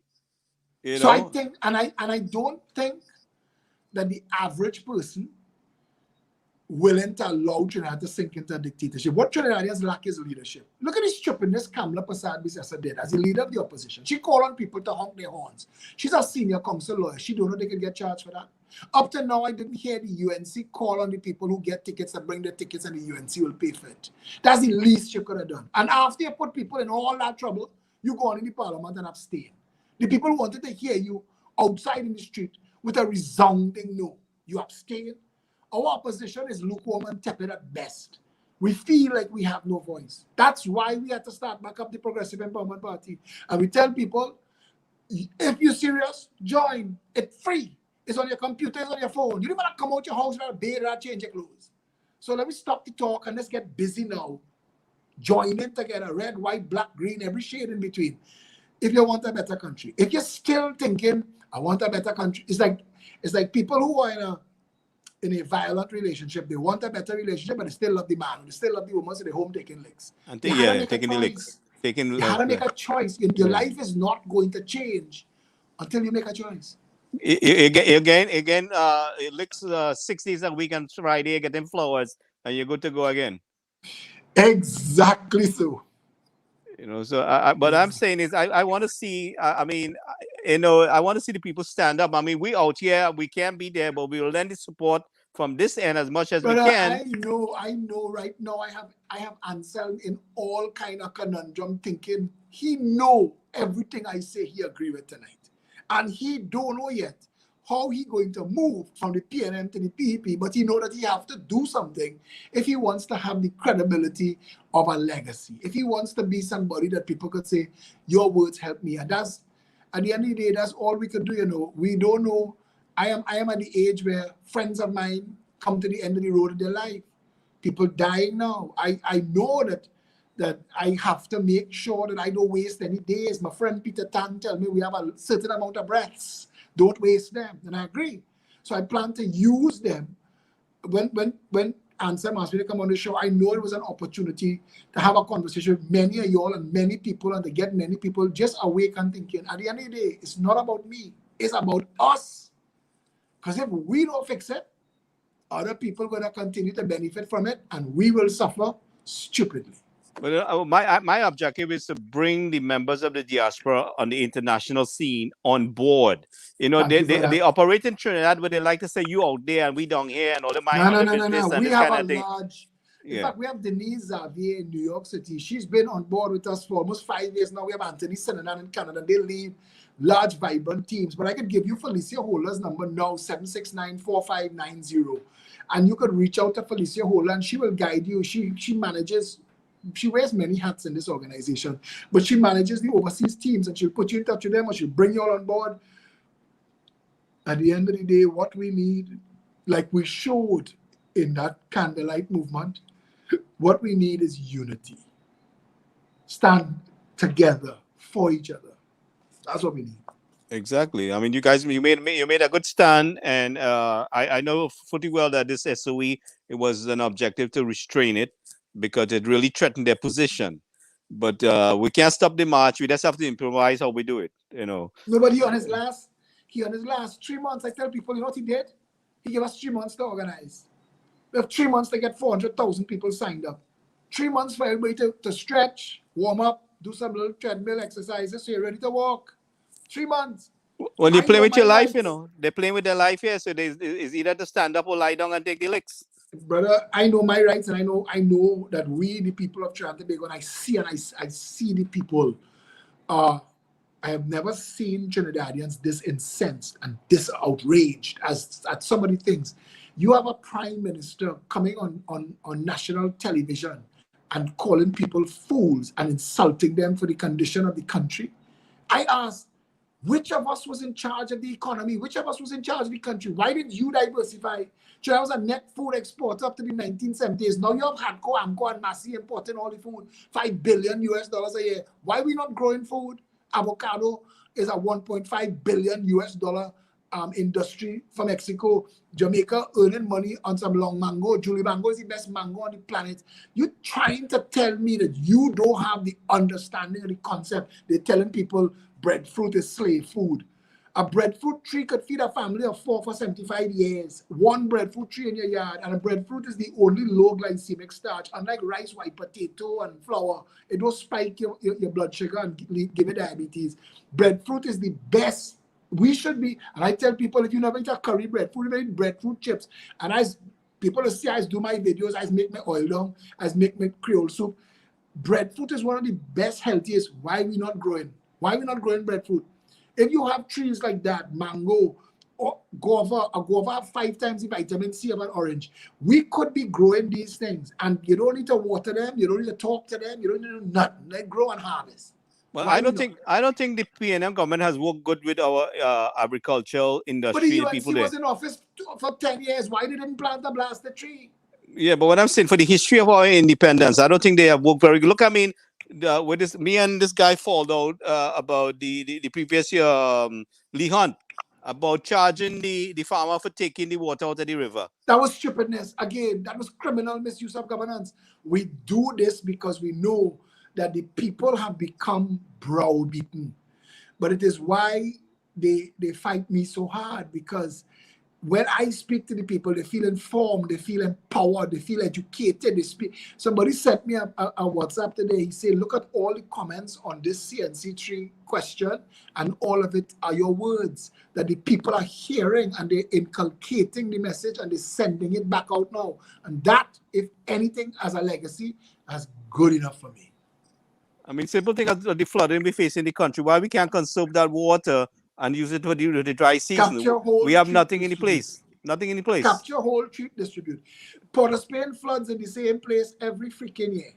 Floods in the same place. Why we can't sink retention ponds under the Brian Lara Promenade and hold that water? And when the rain done, send it up to the reservoir. Or treat it right there. They have things called micro water makers in the world right now that you could use to provide clean water to 50,000 people. So why are we not doing those things? But we spend $500 million a year desalinating water. This country mad, yes? You know, I made a suggestion to them about trapping the water. Like you have the My friend, I have been doing videos for years. I walk up and down every river. I've shown them that. I went down in Fatima River and showed them how you could sink retention ponds in these rivers that right now all they're doing is washing the bounty of rainwater out to the sea. We're on the same page. That is our policy. Capture, hold, treat, distribute. Decentralize WASA. Break it up into zones of responsibility to capture your own water. And nothing, not one thing has changed. It's just gotten worse. You know, I really care. I mean, the people have to rise up. Enough is enough. I mean, enough is Before enough. they rise up, they need to unite. And I keep saying this, that a disjointed rise up serves nobody. We need to unite. If we're not speaking with one voice, it's a waste of time.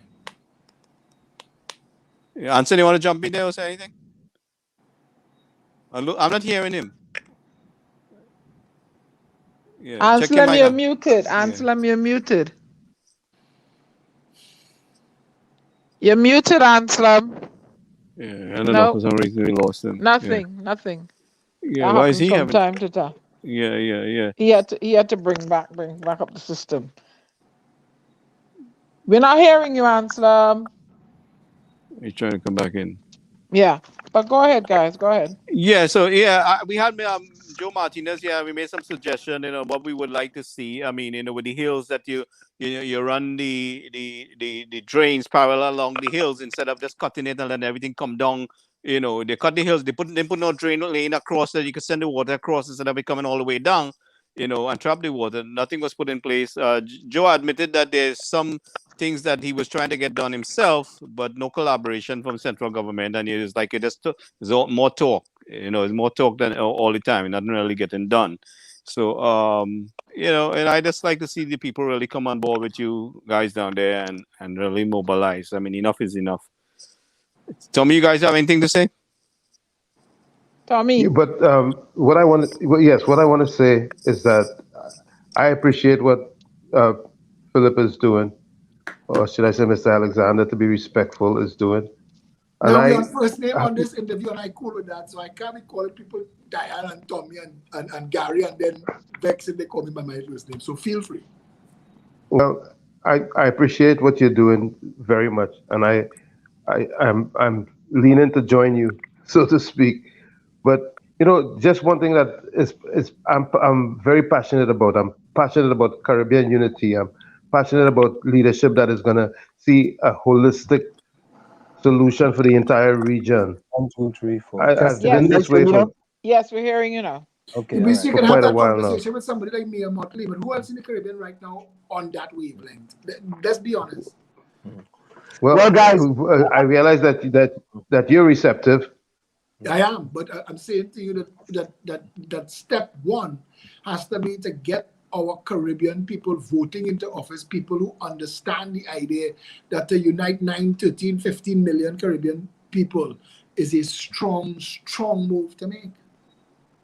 Well, guys, I'm back, and I don't know if Phillip talked to one of my PNM friends, and they send them to do something to my company. People complain to me and some people because the link that we shared when you went down, I think it ended the show, and they said that show was just going too good to last. They just feel like it was sabotage. we gotta do this again. We gotta do this again. All the time. But Phillip, we have to do this again. Seriously, man. It was completely enjoyable. For a last minute thing, I really enjoyed it. Yeah, no, I thought it was very enjoyable, and you know, we had some tough topics, but that's what we need in Trinidad and Tobago. You know, we need some truth to power, you know, and we need to address certain things, and we can't be just shooting, you know, putting things under the covers and hope, you know, something good go happen. You know what I mean? So we really and truly, absolutely, you know, agree with you. You're spot on. And I think that it is time people have to decide if you're going to talk, make sense. If you're not making sense, don't talk. We have enough clutter in the airwaves, Trinidadians especially. They have 2.5 million Trinbagonians living outside that could contribute intelligently, effectively to making Trinidad a better place. And I know a lot of them because my brother raised his 2 children 30 years outside in Canada. His children don't know anything but Canada and America, but I know that they would love to come back and be part of something. Imagine this country as a first world developed nation. Come on, man. And there are so much of us out here who can partake in that and help out in that process, and it's sad that, you know, I mean, we here at WZY 95.9 No, but all of you out there with your children, you've educated your children, they have first world mindsets. Imagine you bring them back to this country and give them the opportunity to develop it into a first world country. Imagine but that. they must get love when they come there. They can't be getting hate. But we have to stop the politics of hate. We have to stop the politics of divisiveness. We all agree on one thing, that if we can't unite the people, it makes no sense. All of the conversations is for naught. All the marching is for naught. All the talking about protests is for naught. If we can't agree to agree, what's the point? Marching for marching's sake? Because in my time, I've known many Trinidadians who have taken a shot at coming back home to help, and they got so much here they had to pack up and run away. It's not easy. This is not an easy choice to make. I'm telling you, it's not an easy choice for me. But if not us, who? So Phillip, okay, we have kept you way long enough, and for all our guests that comes into the village, we ask them this question: if you had to send a message to the Prime Minister of Trinidad and Tobago, Dr. Keith Christopher Rowley, what would be your message to the Prime Minister of Trinidad and Tobago? Honestly, accept defeat and resign. Accept defeat and resign. Whatever you came to do, I hope you got it done. Who came to eat a food, I hope they got their belly full, but dissolve the parliament, call an election, the country not happy, you're not doing a good job. We have the highest deaths per million under COVID-19. My brother has volunteered to come back to Trinidad and run. He said within 14 days, not another person will die. I trust him. Our family trusts him. One of my sisters, her whole family, all her children, her husband, got COVID, and he oversaw their treatment, and they sailed through it like a common cold. We're not happy as a country. You're only dealing with COVID. You're not talking about anything else. The redevelopment of Trinidad and Tobago, we're sinking deeper and deeper in debt. And our children, our grandchildren will be saddled with debt in a world that has environmental issues to contend with. We can't waste more of this time. You're not doing a good job. You obviously don't understand what you're doing. They have no shame in resigning. You had 6 years, step down, dissolve the parliament. Let's get a government who could actually run the country for a change. Before we go, let's bring back in Gary, just to make sure. Gary was waiting backstage. Yeah, Gary, you're back inside. Yeah, I got knocked out there. I want to ask Mr. Alexander a question. Mr. Alexander, if they were to dissolve the government and go to the polls, are you ready? Do you have a team ready that you can take control and bring things back to some kind of normalcy? You know, we all have different versions of ourselves inside ourselves, and the arrogant self that I have inside of me wants to say, of course, yes. But I've been through this. I've campaigned for 4 years for the 2020 election. And I know that based on what we've been through, I know the numbers not going to lie. At the end of the day, if Trinidadians ready, all the right people will make themselves available. We have people for positions like Minister of Education, Minister of Health, Minister of National Security. We have social development master plan. We know how to retool tourism. We want to bring back people like Atto Bolan and Shaka Hislop and talk sports with them, and sports tourism and sport development. There were a lot of things that we have. There were a lot of irons in the fire. But the actual politics, that's where we get beaten. The governance, We could ace this in governance, but it is the politics, and that will fall back to Trinbagonians. I pulled together with no funny money, no contract mafia money, no drug money. I pulled together selling t-shirts and barbecues. We fought 22 out of 41 seats. We were the third largest, and it would have been 25. 3 of them didn't make it. We were the third largest political party for the election. Putting together a party and putting people in seats not, it shouldn't be a knee-jerk reaction. We have to build out on the ground. I just want to say this: we try to build out on the ground right now, even though it's a pandemic, and get the right people working with the people through the Citizens Union, giving people help and assistance, and working together with them, the businesses and the people in the constituencies, and hopefully the cream will rise to the top, and we will have good people from the communities that we could use as candidates and not just names. The machinery to run an election campaign, we've done it before. We could do it again and better. There have a lot of good people who have come on board since. So yeah, I think that if we had to, we could. But it comes down to Trinidadians. There is a link outside there, peptt.com/join. And based on those numbers, it'll determine if we even can run for election. What I want to ask you, there are many other factions in the country who are very dissatisfied and have a little party here and there. Are you able to unite them? Do you think that it's in you, or you are capable of uniting them to make a strong unit? The problem with accommodations of convenience, and all of us vex with them, so we join together, but then we have different ideologies and different philosophies or different policies. If we have to unite, we have to unite with people who are on the same page. We have to unite with people who have the same position on these issues, or you'll end up in government and then you'll be fighting among yourselves. We need to make sure that the goals and the objectives of the people who are joining all line up, because if they don't, you're going to be wasting time. You might win an election and then fall apart. All right, that's fair. Phillip, we want to say thank you so very kindly, man, for taking the time to join us. You spent a lot of time with us, and really appreciate that. And from time to time, this was the most enjoyable interview I have ever had. You all are very good at this. We thank you, man. When people are you. When people, no. I think it takes two. It takes 5.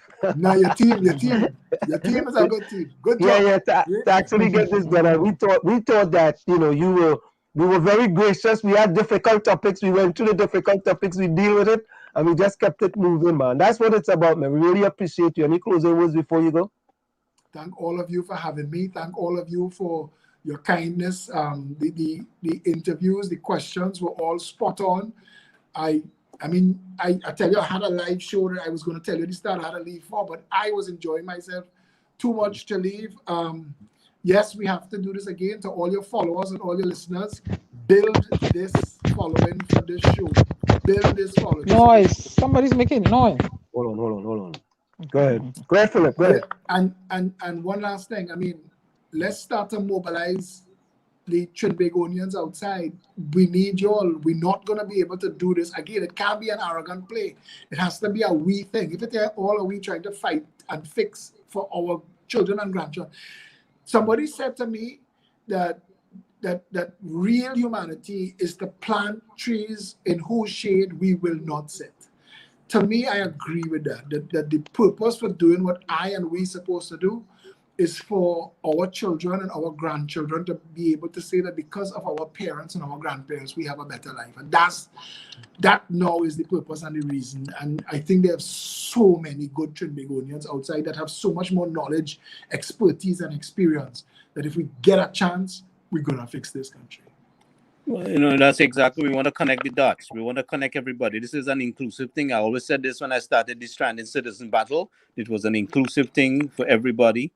And I appreciate what you're doing there. I want you to give the people a message from Trinidad and Tobago that this is not a spectator sport. This is a matter of life and death, and their support and their involvement is absolutely necessary if they want to make a difference. Well, I hope you're all going to keep in touch. I gave you all my number, 6. Yeah, I have your number. Right. So I hope you all keep in touch, and let's see what we can do going forward. Okay, buddy. Thank you very much, Phillip. We appreciate Thanks a it. lot, Take care. everybody. Have a good night. Stay safe. Thank you. Have a good night. Bye-bye.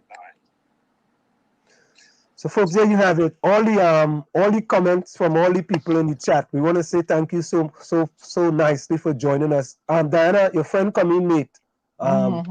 Little Ron Horner. Oh dear.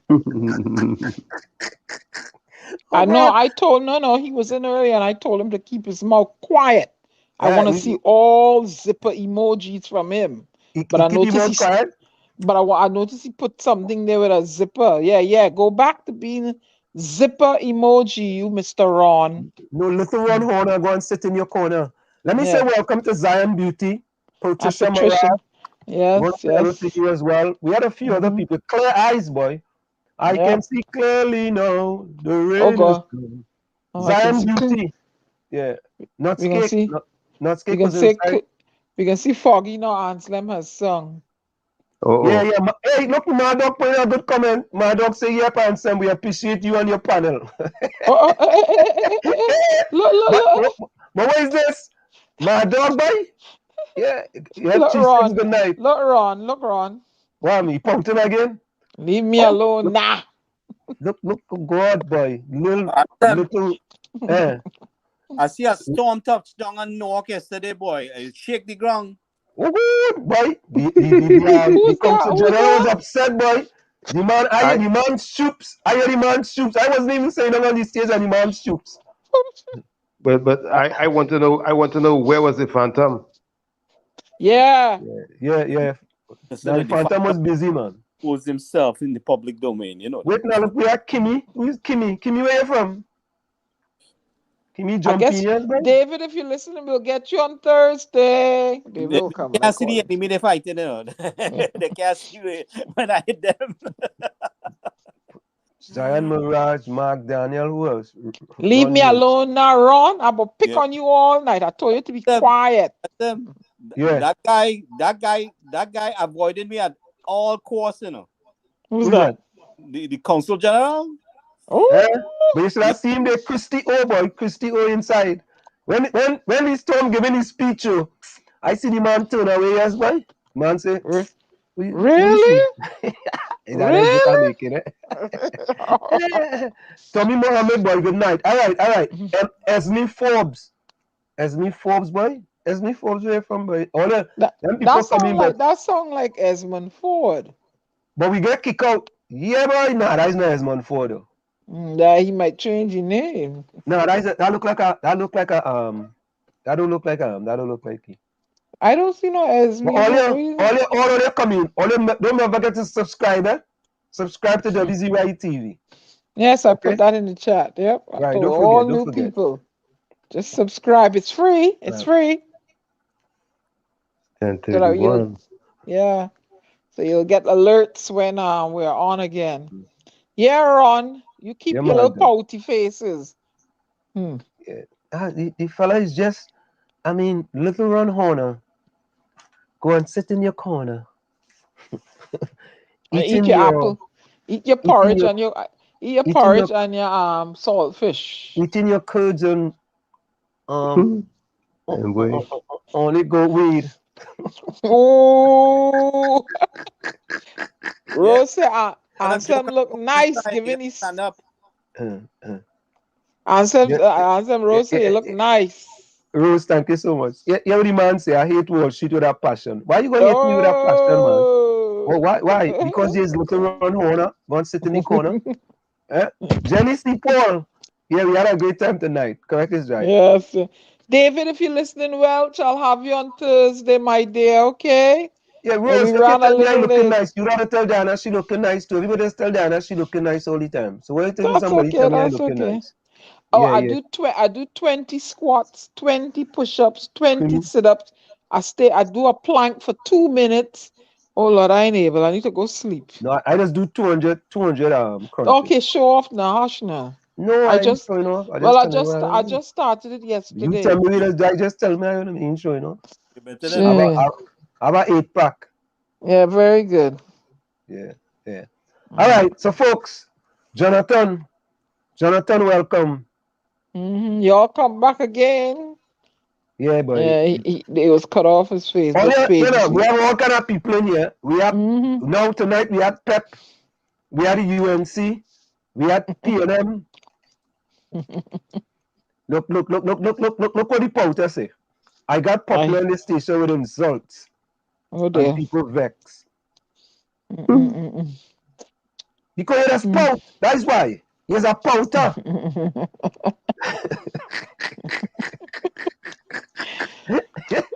You should name your Powter the MC. But we got no videos to show or nothing. What you mean we got videos to hold? Well, let me see the speech that you made. Too late. No, I mean pop that speech, man. People get that speech. That speech too long. It's 8 minutes. No, it ain't no 8 minutes. No, it's 8 minutes in truth. It's 4 minutes. No, the one I sent you is 4 minutes. No. Your speech. Yeah, the one that I sent is 4 minutes. My cousin cut it down. He trimmed my own? Yeah, the one I sent. Oh, you go cut down my speech. What is that one? No, he trimmed it to 4 minutes. Why you trim my speech for? Oh, not your speech, mine. He trimmed mine to 4. Yours was 20 minutes and he trimmed it to 4. Oh, shush. Mine was not no 20 minutes, Stormy. You see how he's exaggerating? Oh, God. Oh. Now, we go play all that on Thursday. All right, yeah, so folks, yeah. let me see. Let me see here. Let me see who will put comments in here quickly. My dog, put closing comments in the chat. Ron, let Ron put comments. Yes, Ron, you tonight. Let me, yeah, Ron. We have to. Magdalena say, and some 8-pack small. But I have 8-pack with only Guinness and Heineken, boy. 8-pack. He have 8-pack make out of chubby. Woo! Boy, you that one, man? As a low blow, boy, make out of chubby. As a low blow, they were there. No, I see one that have 8-pack make out of chubby. I can't do sit-ups no more. I ain't able. I've heard to this. All right, Ron. All right, we go call on someone else. You see, and then you go say we ain't calling. Hey, Ron, right. No, I want Ron to put closing chats in. Put a closing remark in there, Ron the MC. And who else I call? Ron and who? My dog. Yeah. Ron and my dog. Let's go. Yeah. Ron and my dog. Yeah. Yeah. I know that might take about 10 minutes for Ron to write. Oh Lord, you say picking on him. I didn't say it, Ron. It'll take about 10 minutes for him to write, one sentence. Oh God. Oh God. Oh God. Nuts cake. Why always so, boy? Why always so? Look at Nuts cake coming. Oh, Nuts cake do. Even this. Run. Put the closing comment now, man, and stop writing things down, man. Oh God. You can't follow instructions. Man can't follow instructions, boy. God. Wait. Nah, he fed up. Yeah, he fed up by insults. That y'all picking on him. What's Magdalena say? Ansem, you can grate a coconut on my 8-pack. This is plenty ground food and cold fish. Magdalena, who asked you what any 8-pack, boss? And he said too that he gonna put you the front of the race. He gonna run the race last, and he gonna still beat you. Rose say, Lana, you might get through with the 8-pack. Oh Lord, Father. All ain't easy. Yeah. You see my dog follow instructions. The purpose coming. Ron, could you please put up your comment? Thank you so much, my dog. We really appreciate you, man.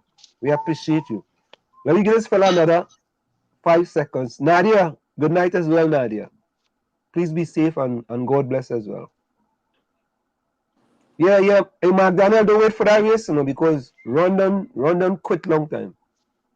He decided he will run no race. Maybe Mad Dog or cheese stick or breadstick or Waterfield nuts. Or who else there now? Waterfield nuts. I don't know. Who else? Oh, he ain't put up none? No, he ain't been up none. Okay, well, let's just do Mad right. Dog Zone. All right. He said Tuesday I'll make my closing comments. All right. You must even have a you must have went and have a half a Guinness. All right. Who's it? Hold on. Rowley gone. We ain't see Ray Stout in a while, boy. Oh. Cheese sticks, you still there? Cheese sticks still there?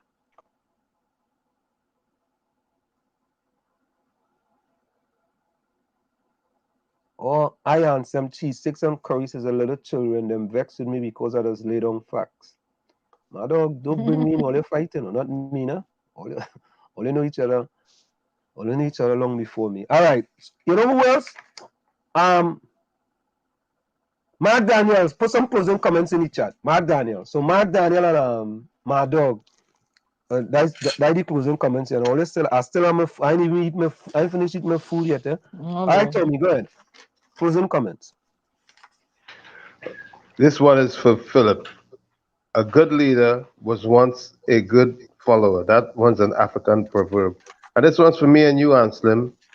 If you escape from a lion's den, why go back for your hat?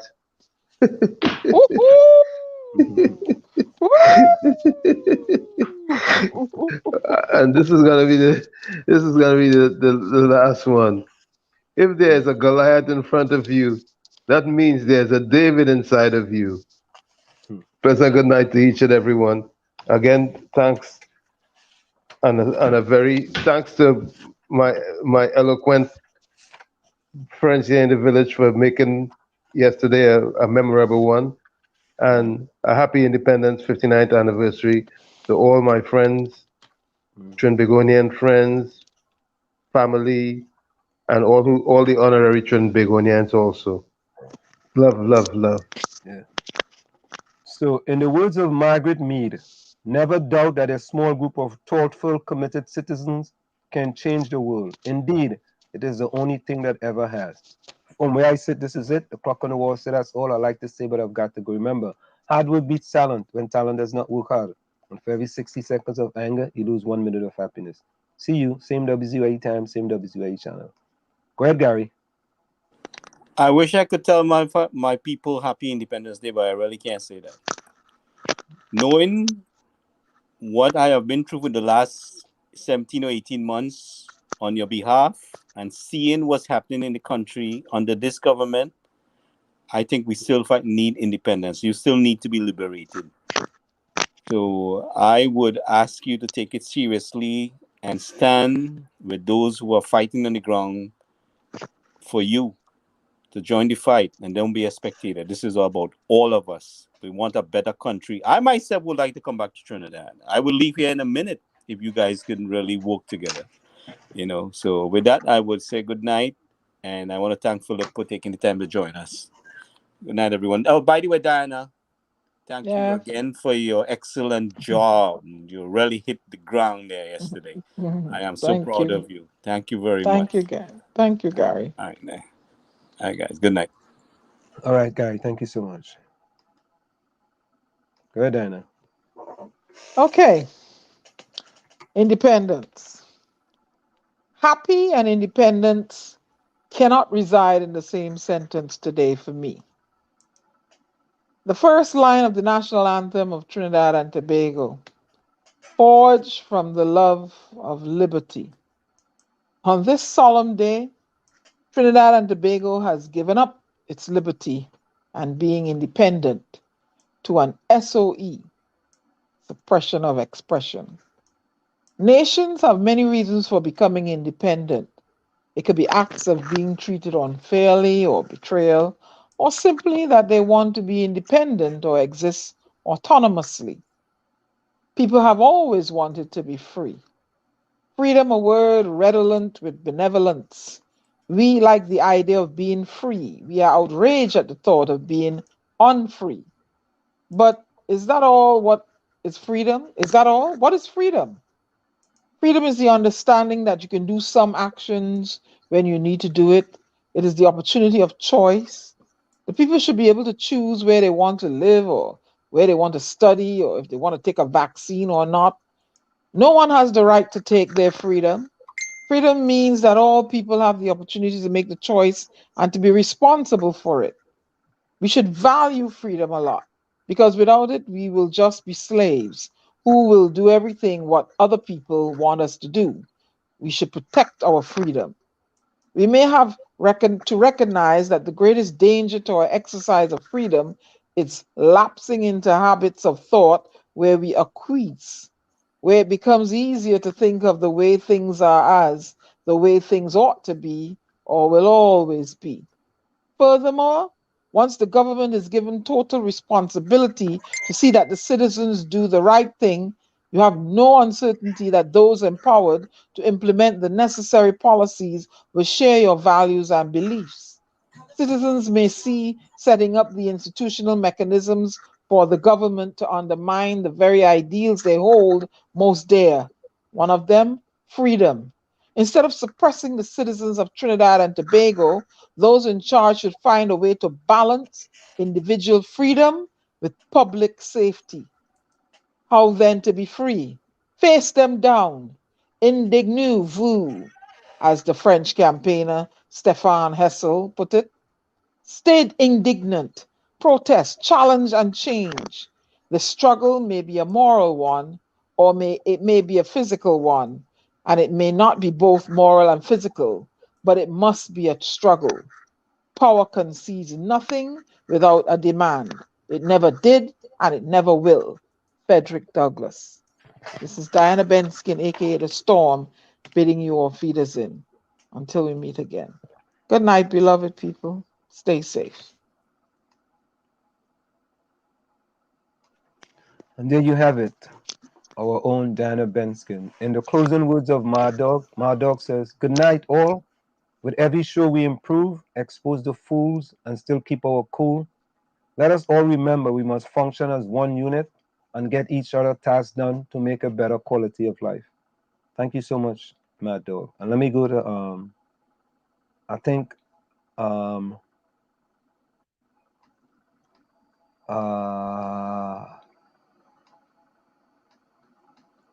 other comment was from, who was the other comment from? From, what's his name? Mark Daniel. Let's see where Mark put up his comments. What boy you think flying quick and furious? Okay, so Mark Daniel says, to each and everyone, stay positive, stay safe, and happy independence.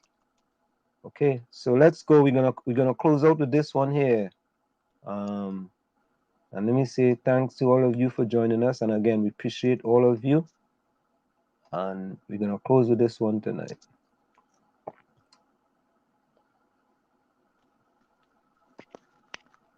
Okay, folks. Here we go. See y'all. No. That's not happening. Let me try that again. Okay. Trinidad is my land, and of it I am proud and glad, but I can't understand. We're gonna try that again, folks. Let's try that again. It's some, I feel Run DMC sending some of my PNM friends, to do some things in the background. I feel so, Run. I just feel so.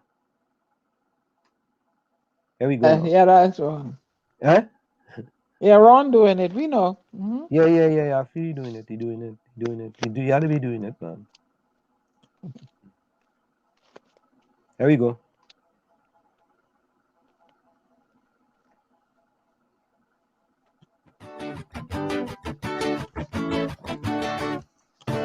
Trinidad is my land, and of it I am proud and glad. Papa. Understand why some people just talk it bad, but I know. Don't know where they're talking about. Get like every day. and the right things we would never say. No, our students is the best talent in the world. I kind of told our stories are told with this rhythm to touch your soul. So Trinidad, this lovely land of my birth, small but overwhelming and good. And as you know, Carnival is the greatest frolic on earth. When it comes to beauty, Trinbago is second to none. We are Penny Commission, Wendy Fitzwilliams and just a lover. And if you want to talk about art, we have the chief Leroy Clark. And if you want design that excels, we have McFarlane and Peter Minshall. And the sportsmen are rated best in the world. Kishon McCart and Hazy Crawford, they both got us so good. And I must mention Atto Bodell and Richard Thompson, Ryan Lava Records still not broken. And our men and women cricket champions. We have oil and gas, but that's not our real assets. People, our skills and our talents. In one maybe you will always find a trainee ahead on top of this. This is why I'm telling you this. We have to believe and stay true to who we are. Forget Europe and America and bring back our culture. Oh, hey, for we are truly a great nation. The first responsibility that devolves upon you is the protection and promotion of your democracy. Democracy means more, much more than the right to vote, and one vote for every man and every woman of the prescribed age. Democracy means recognition of the rights of others. Democracy means the equality of all in the eyes of the law. Democracy means equality of opportunity for all in education, in the public service, and in private employment. I repeat, and in private employment. Democracy means responsibility of the government to its citizens, the protection of the citizens from the exercise of arbitrary power and the violation of human freedom and individual rights. Democracy means freedom of worship for all and the subordination of the rights of any one race to the overriding right of the human race. Democracy means freedom of expression and assembly and organization. All that is democracy. All that is our democracy, to which I call upon all citizens to dedicate themselves on this our Independence Day. This is what I meant when I gave the nation as its slogan for all time: discipline, production, tolerance. Our national flag belongs to all of us. Our national coat of arms with our national birds inscribed therein is the sacred trust of all our citizens. So it is today. Please, I urge you, let it always be so. Let us always be able to say with the psalmist, behold how good and how pleasant it is for brethren to dwell together in unity. Trinidad is my land, and of it I am proud and glad. And But so we I can hear it can't through it. understand why some people just talk it bad. But I know all of them will be running their mouths. Don't know what they're talking about. They were wearing their black every day, and the right things we would never say. No, our students is the best talent in the world. Like calypsos, our stories are told with this rhythm to touch your soul. So Trinidad, this lovely land of my birth, small but overwhelming and good. And as you know, Carnival is the greatest frolic on earth. When it comes to beauty, Trinbago is second to none. We are Penny Commission, Wendy Fitzwilliams and just a lover. And if you want to talk about art, we have the chief Leroy Clark. And if you want designs that excels, we have McFarlane and Peter Minshall. And the sportsmen are rated best in the world. Kishon McCart and Hazy Crawford, they both got us so good. And I must mention October and Richard Thompson. While our records still not broken, and our men and women cricket champions. We have oil and gas, but that's not our real assets. It is we the people, our skills and our talents. It don't matter what it may be, you will always find a Trini ahead and top of this. This is why I'm telling you this. We have to believe and stay true to who we are. Forget Europe and America and bring back our culture. Oh, hey, for we are truly a great nation. All we have to do is work together and keep training down to build our blessed land.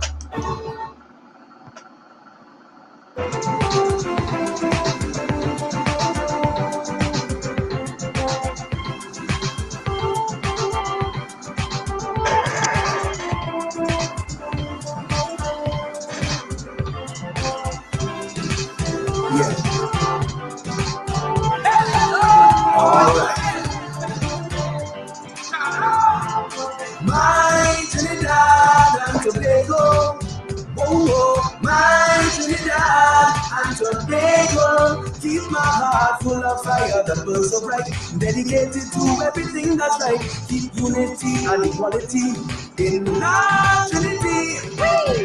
It's one heart, one soul, so great, so good, building stronger, together, bending, higher. It's one heart, one soul. This land is my land and my legacy.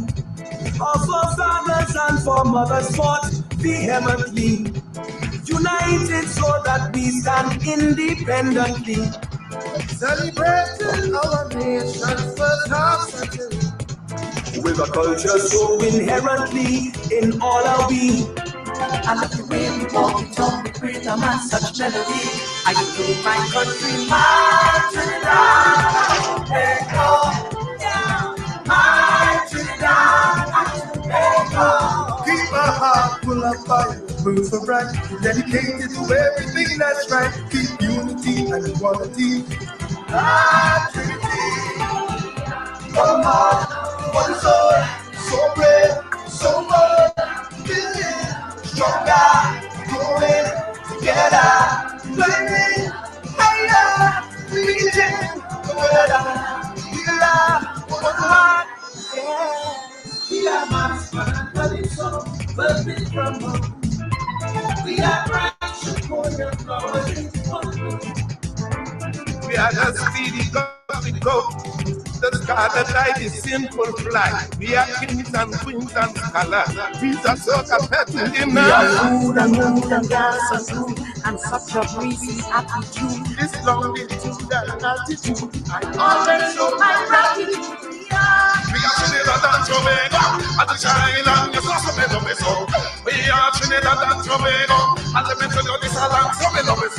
We are silver, bronze, and gold. And I'm sure we go to the old world. Loving me out, loving me soul. Change back all of me to the old world. This island is made of it.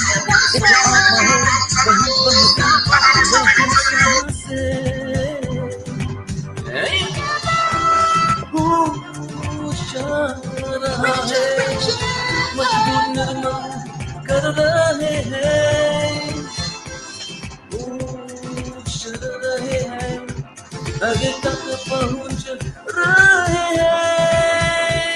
Oh island, here in the sea, that is deep swimming in oceans of integrity.